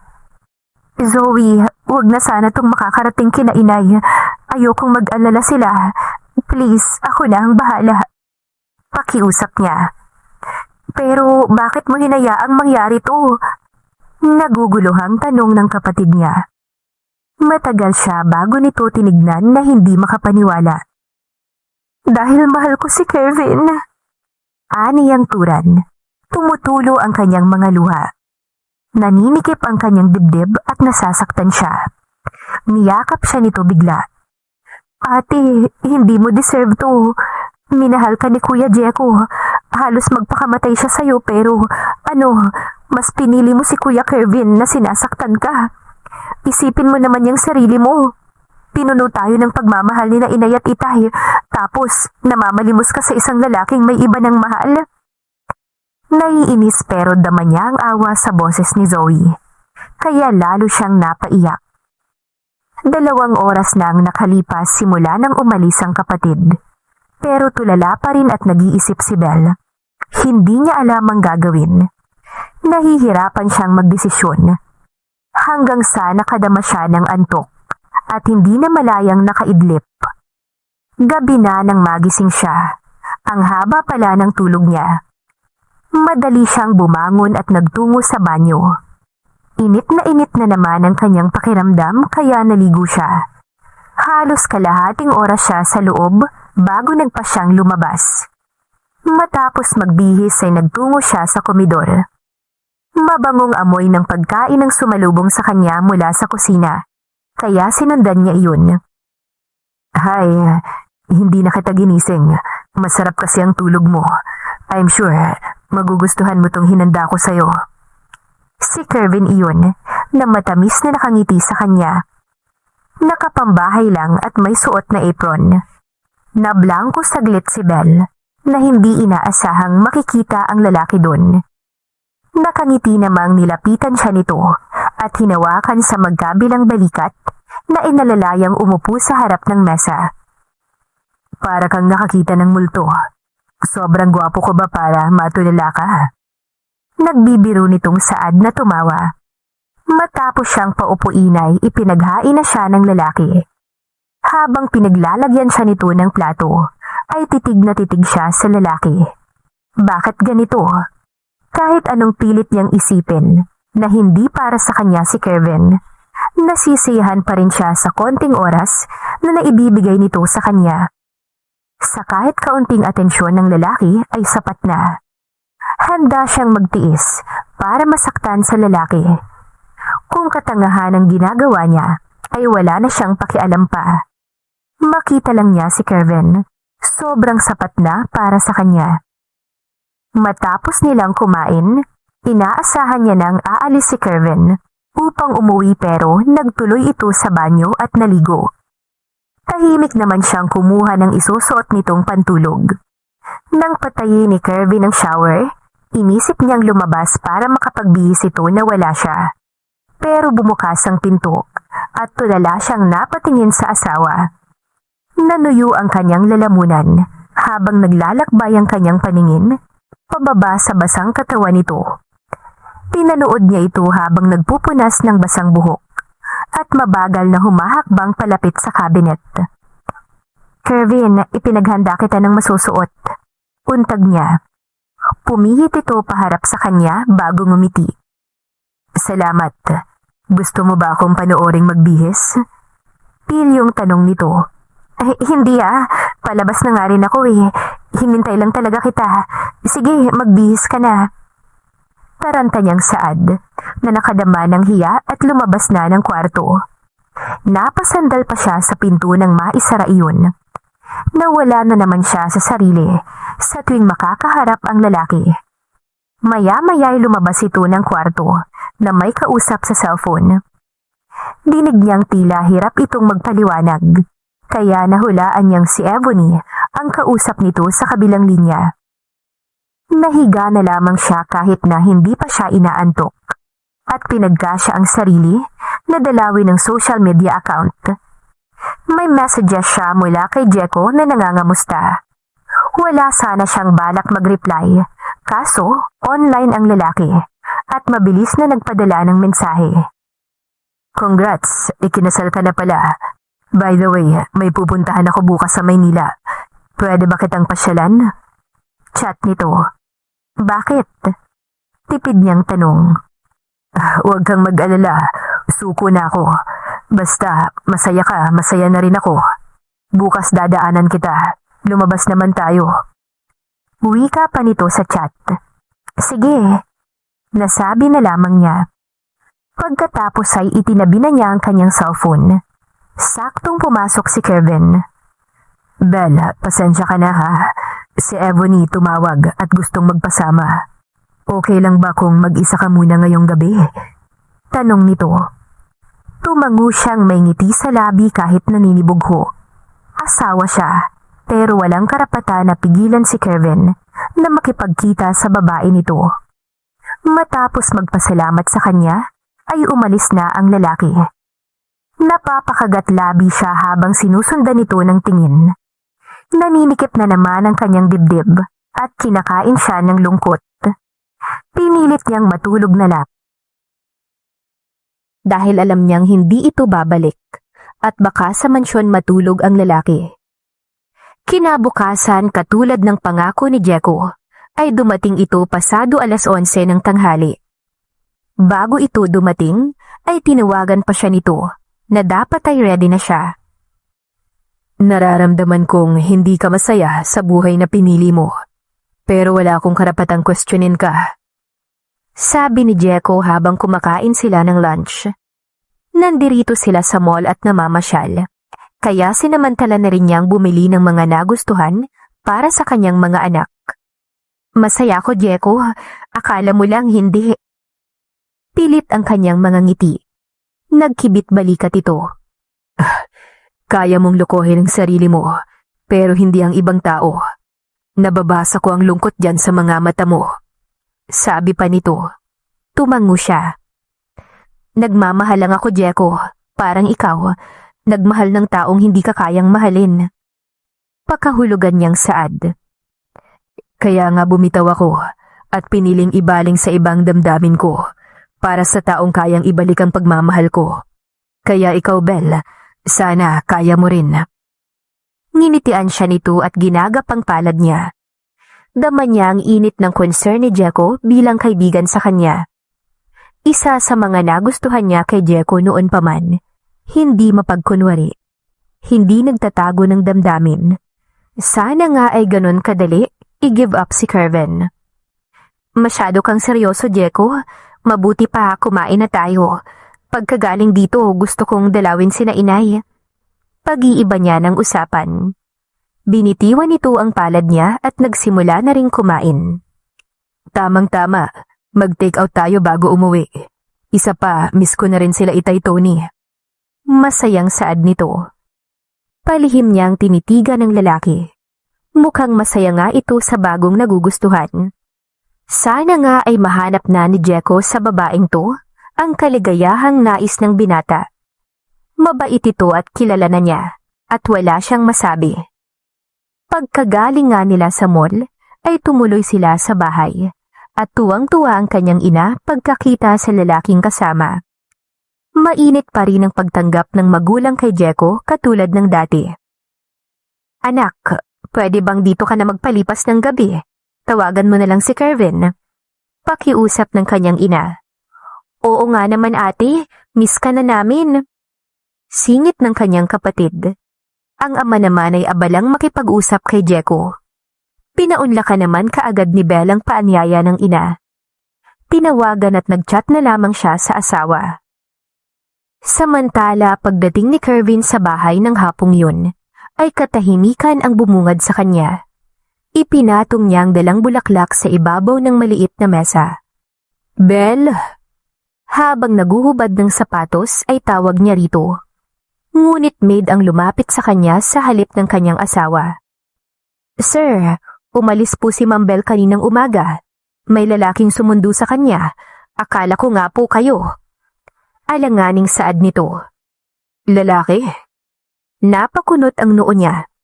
Sino? Tanong niya na gumuhit ng hindi maunawaang damdamin. Sir, first time kong makita yun, pero magandang lalaki rin po, parang kasing tangkad mo. Nakakotse pa nga kaya akala ko ikaw talaga. Tugon nito. Sige, salamat. Napatayo siya sa kinauupuan na hinugot ang sariling cellphone sa bulsa at dinayal ang number ng asawa. Nakatatlong miss call na pala ito nang hindi niya namamalayan kanina. Dahil siguro abala siya sa office. At paglabas ay nagkita sila saglit ni Ebony. Nabasa niya rin ang chat nitong nagpapaalam na hindi muna uuwi at nais makasama ang magulang kahit ngayong gabi lang. Nagpalakad-lakad siya sa kwarto habang inaabangan itong sagutin ng kanyang asawa. Marahil ay abala ang asawa sa kung anong ginagawa nito, kaya hindi nito marinig ang tawag niya. Maaaring kasama ni Belle ang lalaking tinutukoy ng kanyang maid. Hindi na siya nakatiis. Lumabas na siya ng kwarto. Bitbit ang bulaklak na para sa asawa, ay tinungo niya ang kanyang sasakyan at pinaharurot iyon. Pupuntahan niya si Belle. Siya dapat ang kasama nito, hindi ang kung sino. Pagdating ni Kervin sa bahay ng biyanan, ay masaya niyang nadatnan si Belle na nakikipag-usap sa hindi kilalang lalaki. Nabalot ng selos ang buong sistema niya sa nakitang saya ng asawa na hindi niya nakita sa tuwing magkasama silang dalawa. Madalas kasi malungkot ito. Napahinto siya sa loob ng kotse habang pinagmamasda ng dalawang nasa bakura ng bahay ni Belle. Mababa ang gate kaya tanaw niya ang dalawa. Nahigit niya ang hawak na manibela habang nakatingin sa mga ito. Hindi nagtagal ay pumasok ang dalawa. Ilang sandali pa ay bumaba na siya ng kotse at binitbit ang bulaklak para kay Belle saka nag-doorbell. Si Zoe ang nagbuka sa kanya.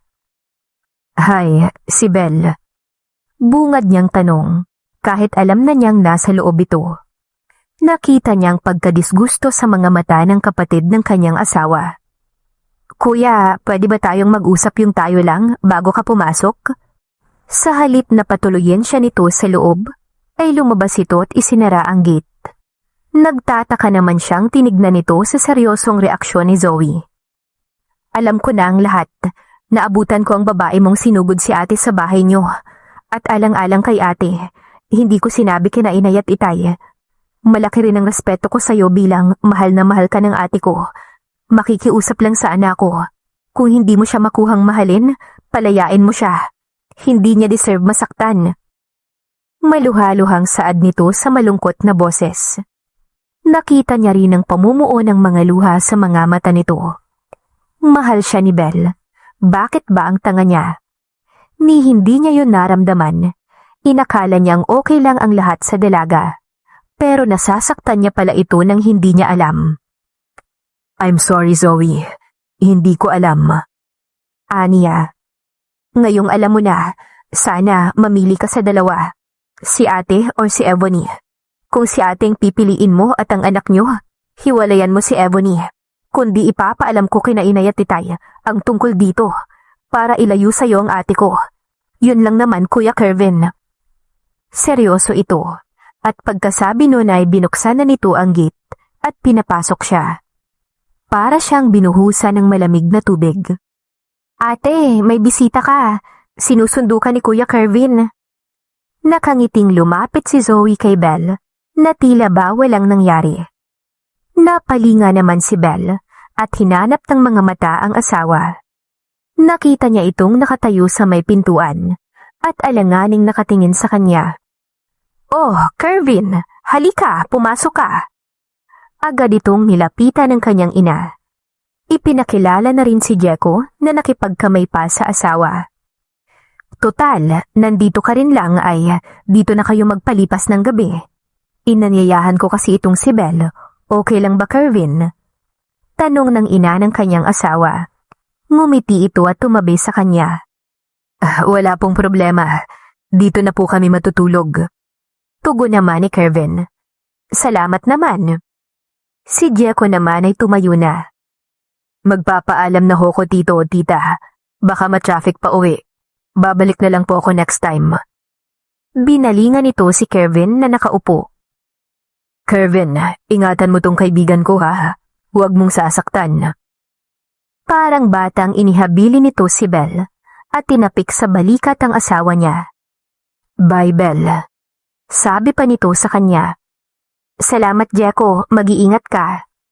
Tugon niya nang initian nito. Silang mag-ingat sa akin. Pabiro nito at tumawa.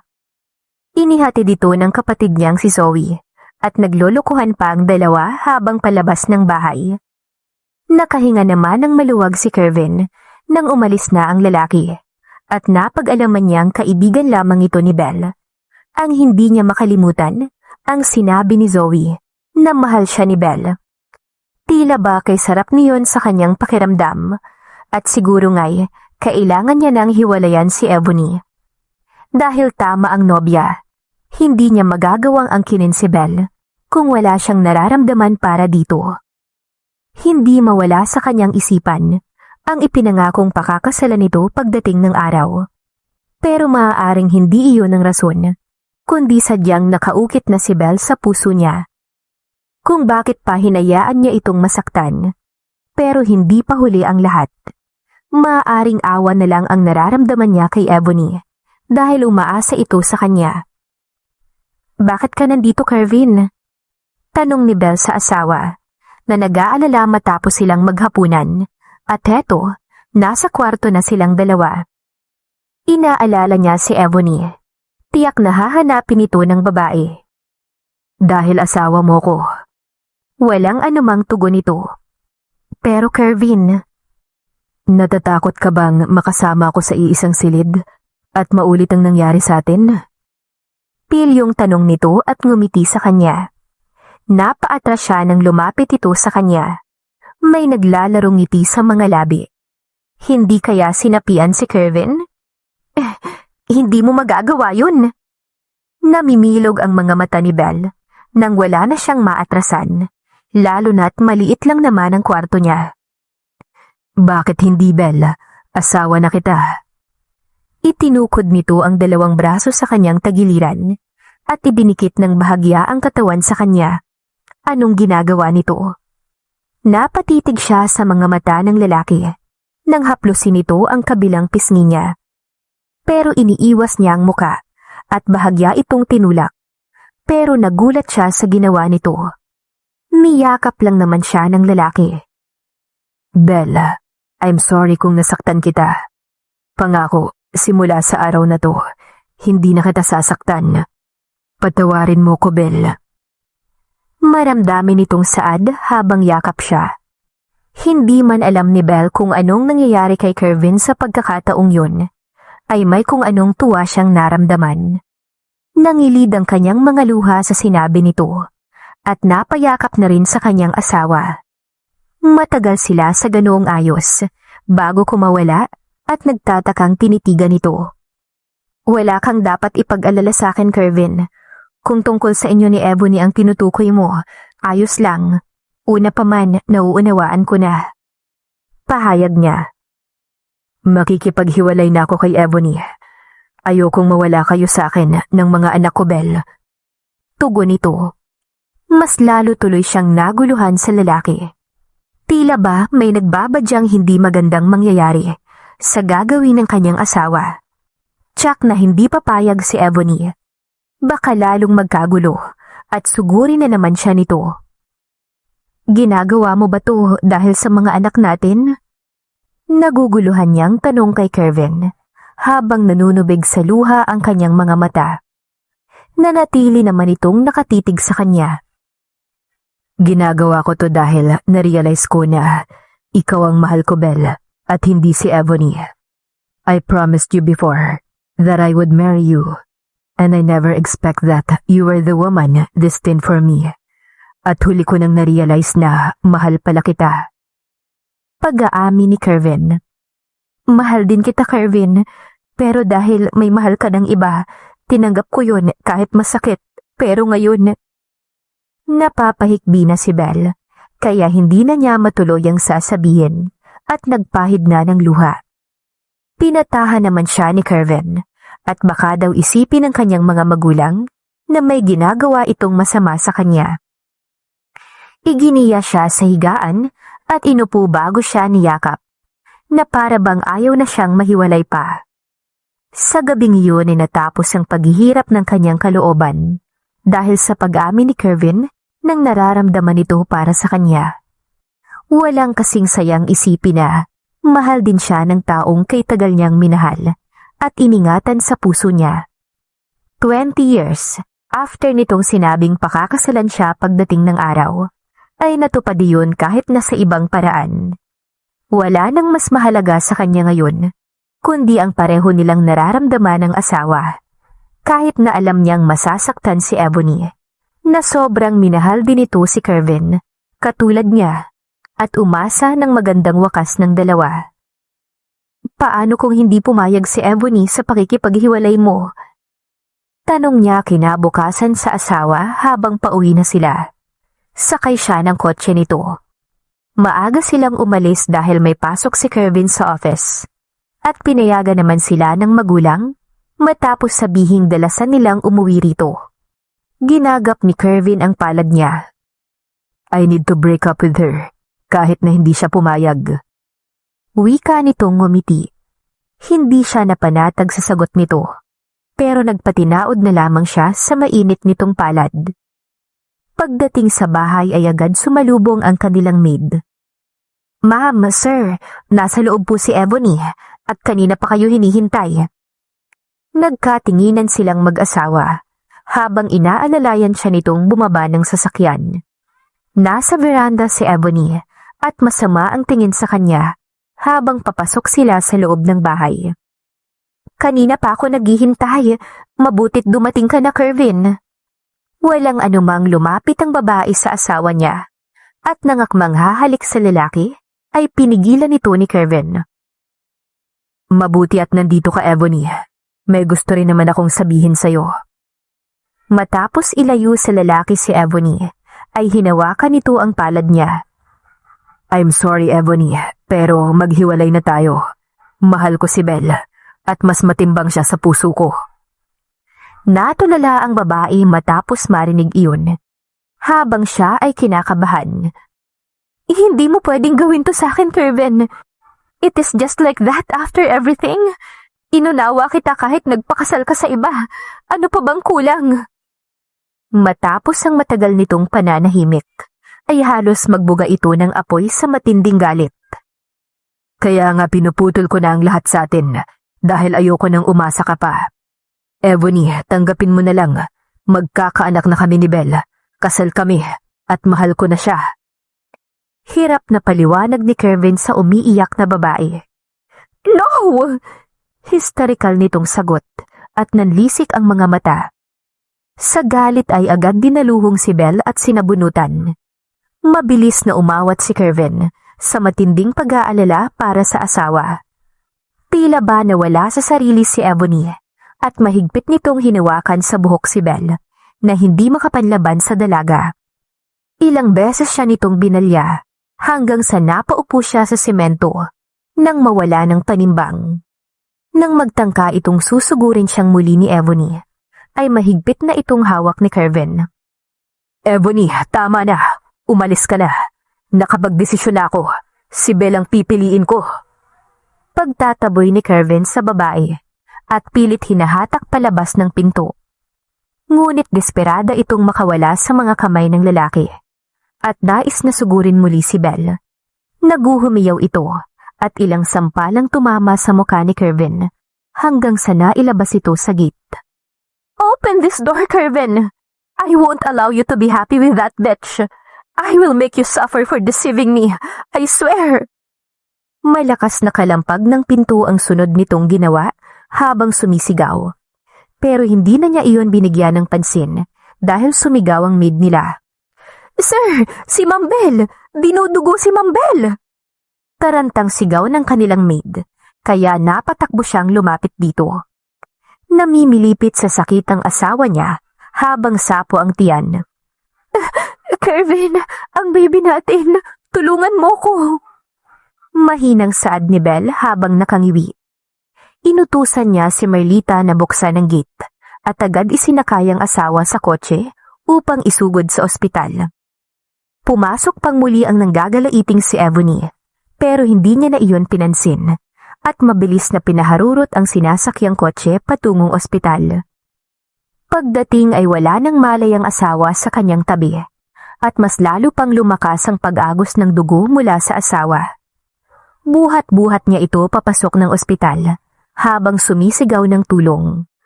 Mabilis namang inatima ng mga doktor ang kanyang asawa at dinala sa emergency room. Naiwan siyang nanlalata at duguan. Ito na nga bang sinasabi ko sa iyo, Kervin? Broke up with her before you get married. But what did you do? You're not listening to me. Look what happened now. My grandchildren almost get lost. Galit ang kanyang ina nang sumugod sa ospital matapos niyang tawagan. 4 na oras nang nakakalipas simula nang dalhin niya sa ospital ang asawa. At ligtas na ang kanyang mga anak sa sinapupunan ni Belle.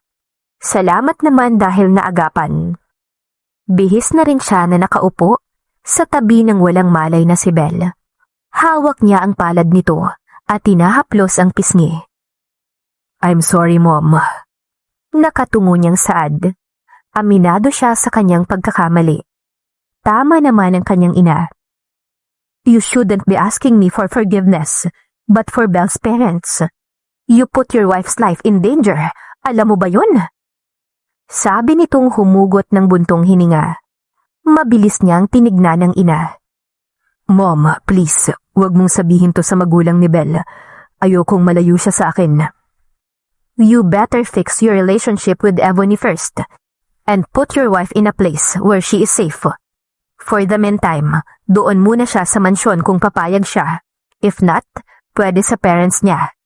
Nag-aalala ko sa mga apo ko, Kervin, kaya dapat ay makinig ka sa akin, okay? Payo ng kanyang ina. Napabuntong hininga si Kervin. Walang tugo na binalingan ang wala pa ring malay na asawa. Tama ang mom niya. Kahit pa itago nila ang katotohanan, malalaman pa rin ng kanyang mga magulang ang tungkol sa panunugod ni Ebony kay Belle. Ang parents na rin ni Kervin ang nagdesisyon na isama siya sa mansyon, pero hindi pumayag ang kanyang mga magulang. Mas safe nga raw siya sa poder ng mga ito. Yun din naman ang nais ni Belle, Kaya pagkalabas ng ospital, ay iniuwi na siya ng kanyang parents. Bakit kailangan yung ilihim sa amin ang lahat ng to, Kervin? Nagtiwala ako sa iyong poprotektahan mo ang anak ko. Hindi galit ang kanyang ama, pero may diin ang boses nito. Itay, walang kasalanan si Kervin. Pumayag akong maikasal kami sa kabila nito, kaya ako ang sisihin niyo. Pagtatanggol ni Belle sa asawa. Dama niya ang mahigpit na kapit ng palad ni Kervin sa kanya. Marahas na bumuntong hininga naman ng kanyang ama. Tony, tama na. Nandyan wala na tayong magagawa. Nagmamahalan silang dalawa, kaya alam kong maayos din ito. Anak, magpahinga ka na. Awat naman ang kanyang ina sa ama, bago siya binalingan. Inalalaya naman kaagad siya ni Kervin patungo sa kanyang kwarto. Naiwan ang dalawang nagtatalo pero mahina ang boses. Ganoon magsagutan ng kanyang mga magulang. Bawal magsigawan. Paano ba yan? Walang aircon dito. Kaya mo ba? Pagpasok nila, tila si Kervin pa ang inaalala niya kaysa sa kalagayan niya. Ngumiti ito ng seryoso at tinitigan siya bago marahang niyakap. I love you, Belle. Anas nito.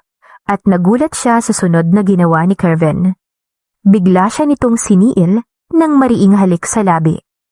Napatda siya sa first kiss niya at hindi alam ang magiging reaksyon. Nakakapanghina pala ng tuhod ang lasa ng mga labi nito at ngayon niya lamang nalaman yun.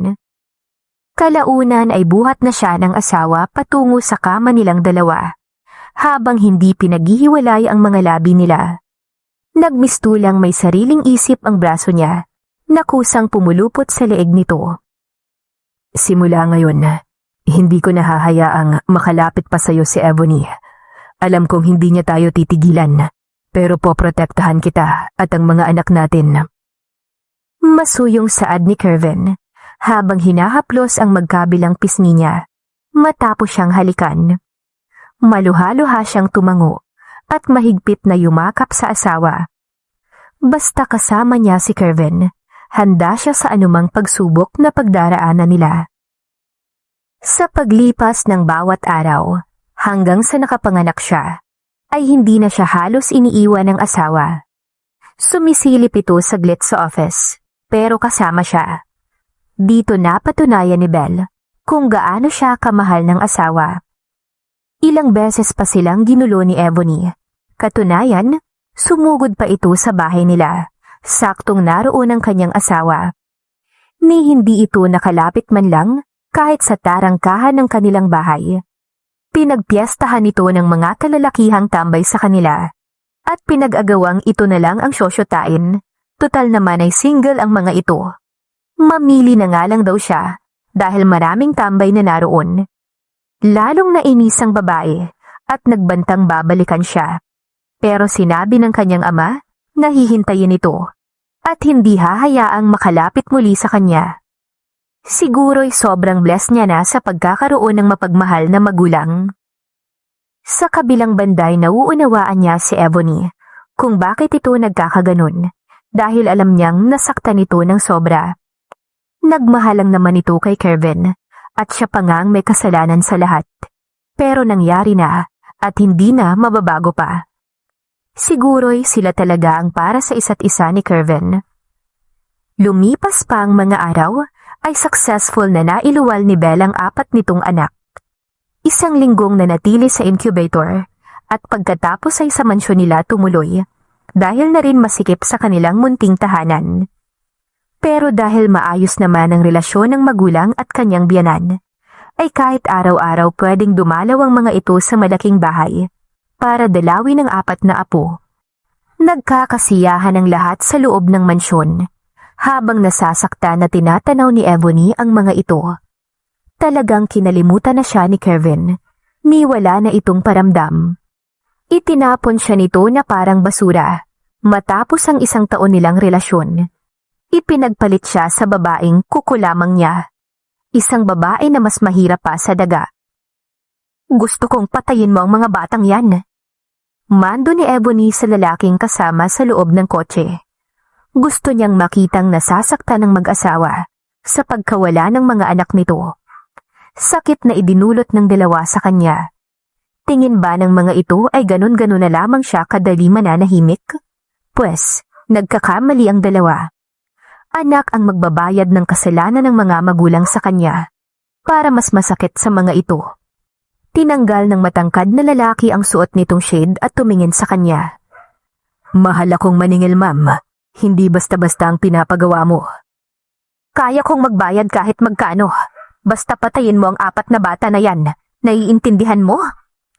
Inis na utos ni Ebony sa lalaki.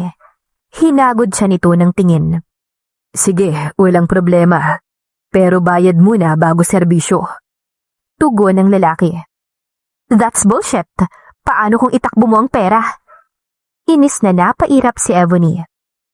Kung wala kayong tiwala, okay lang. Pero ma'am, isipin nyo.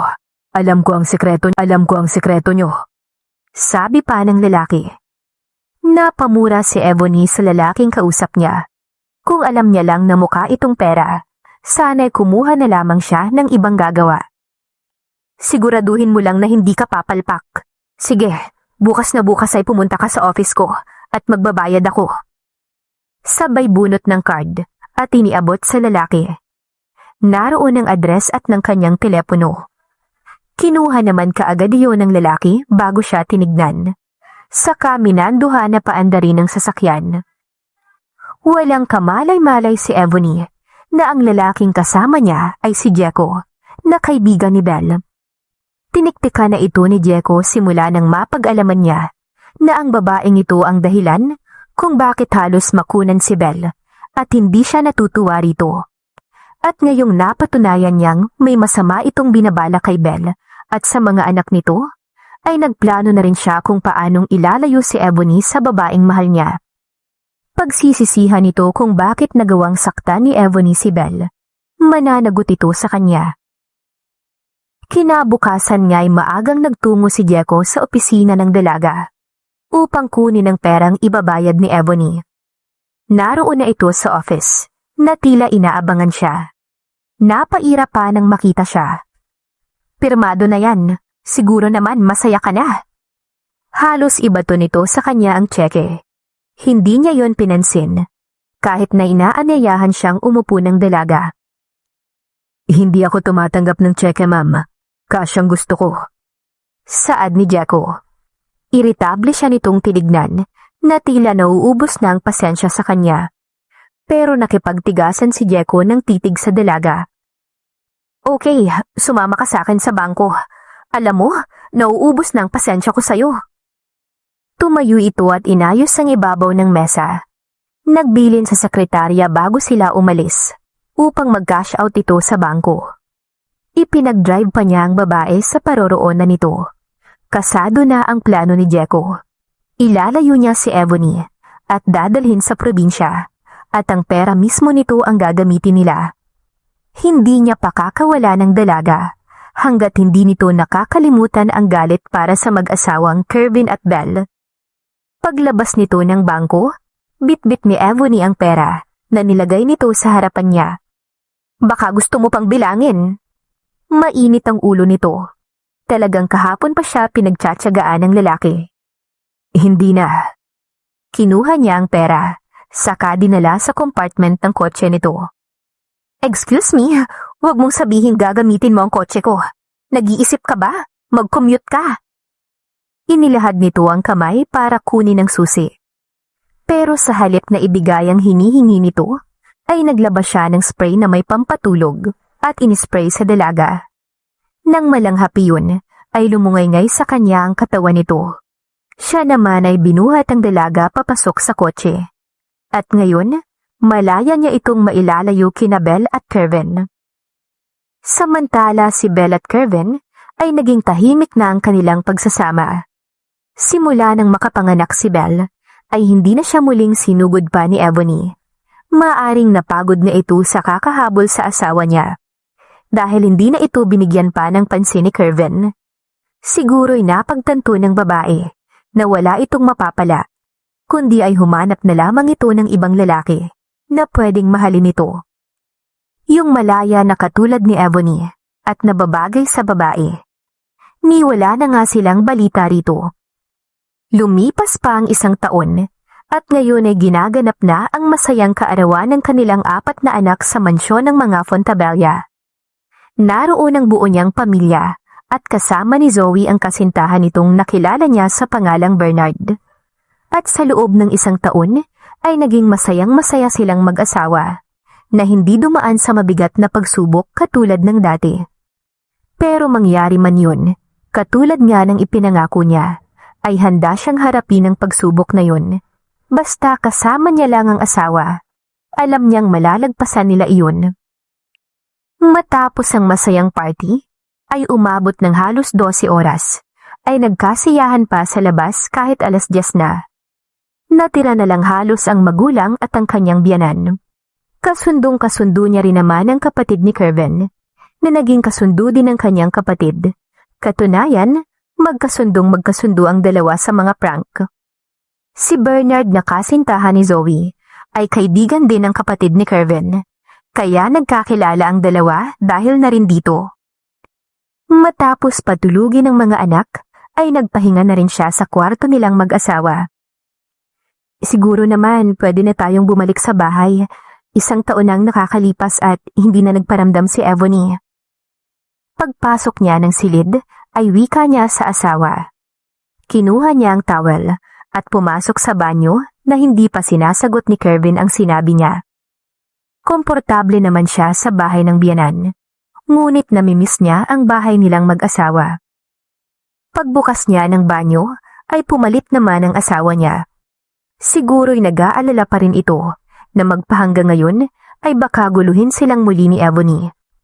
Wala na kasi silang balita sa babae. Kung nagtungo ba ito sa ibang bansa. Paglabas ni Kervin sa banyo, saktong nakahiga na siya.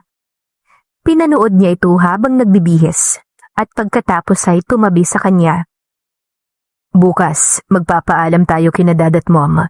Siguro naman, hindi na tayo magugulo pa ni Ebony. Maglalagay na lang ako ng guard for security. Suwestyon ni Kervin, bago mahigpit na yumakap sa kanya. Nabaling ang atensyon niya sa palad nitong gumapang paloob sa kanyang damit at pinisil ni Kervin ang kabilang dibdib. Naramdaman niya rin ang mainit nitong hininga sa kanyang punong tenga, pababa sa kanyang liig. Ramdam ni Belle ang ninanais ng katawan ng kanyang asawa. Iniharap siya kaagad nito at siniil ng mapaghanap at masuyong halik sa labi. Para bang napakatagal ng pagkakataon bago nila muling nagawa ang bagay na yon. Lasing pa siya at walang malay nung una. At ngayon, habang pinauulanan siya ni Kervin ng halik, ay nawawala siya sa sarili at tinutugon din ito ng masuyong halik. Dama niya ang pananabik ng asawa na ngayon ay nakabuhos lahat sa kanya. Kaya naman, lupaypay siya pagkatapos at masaya silang nakatulog na akap ang isa't isa. Matapos magpaalam sa mga magulang na babalik na sa bahay nila, ay pumayag naman ang mga ito at sinabing tama ang kanilang desisyon. Si Kervin ay kumuha ng security. Pero simula nang makalipat ang mag-asawa, ay naging matiwasay naman ang kanilang pagsasama, kasama ang kanilang 4 na anak. The end.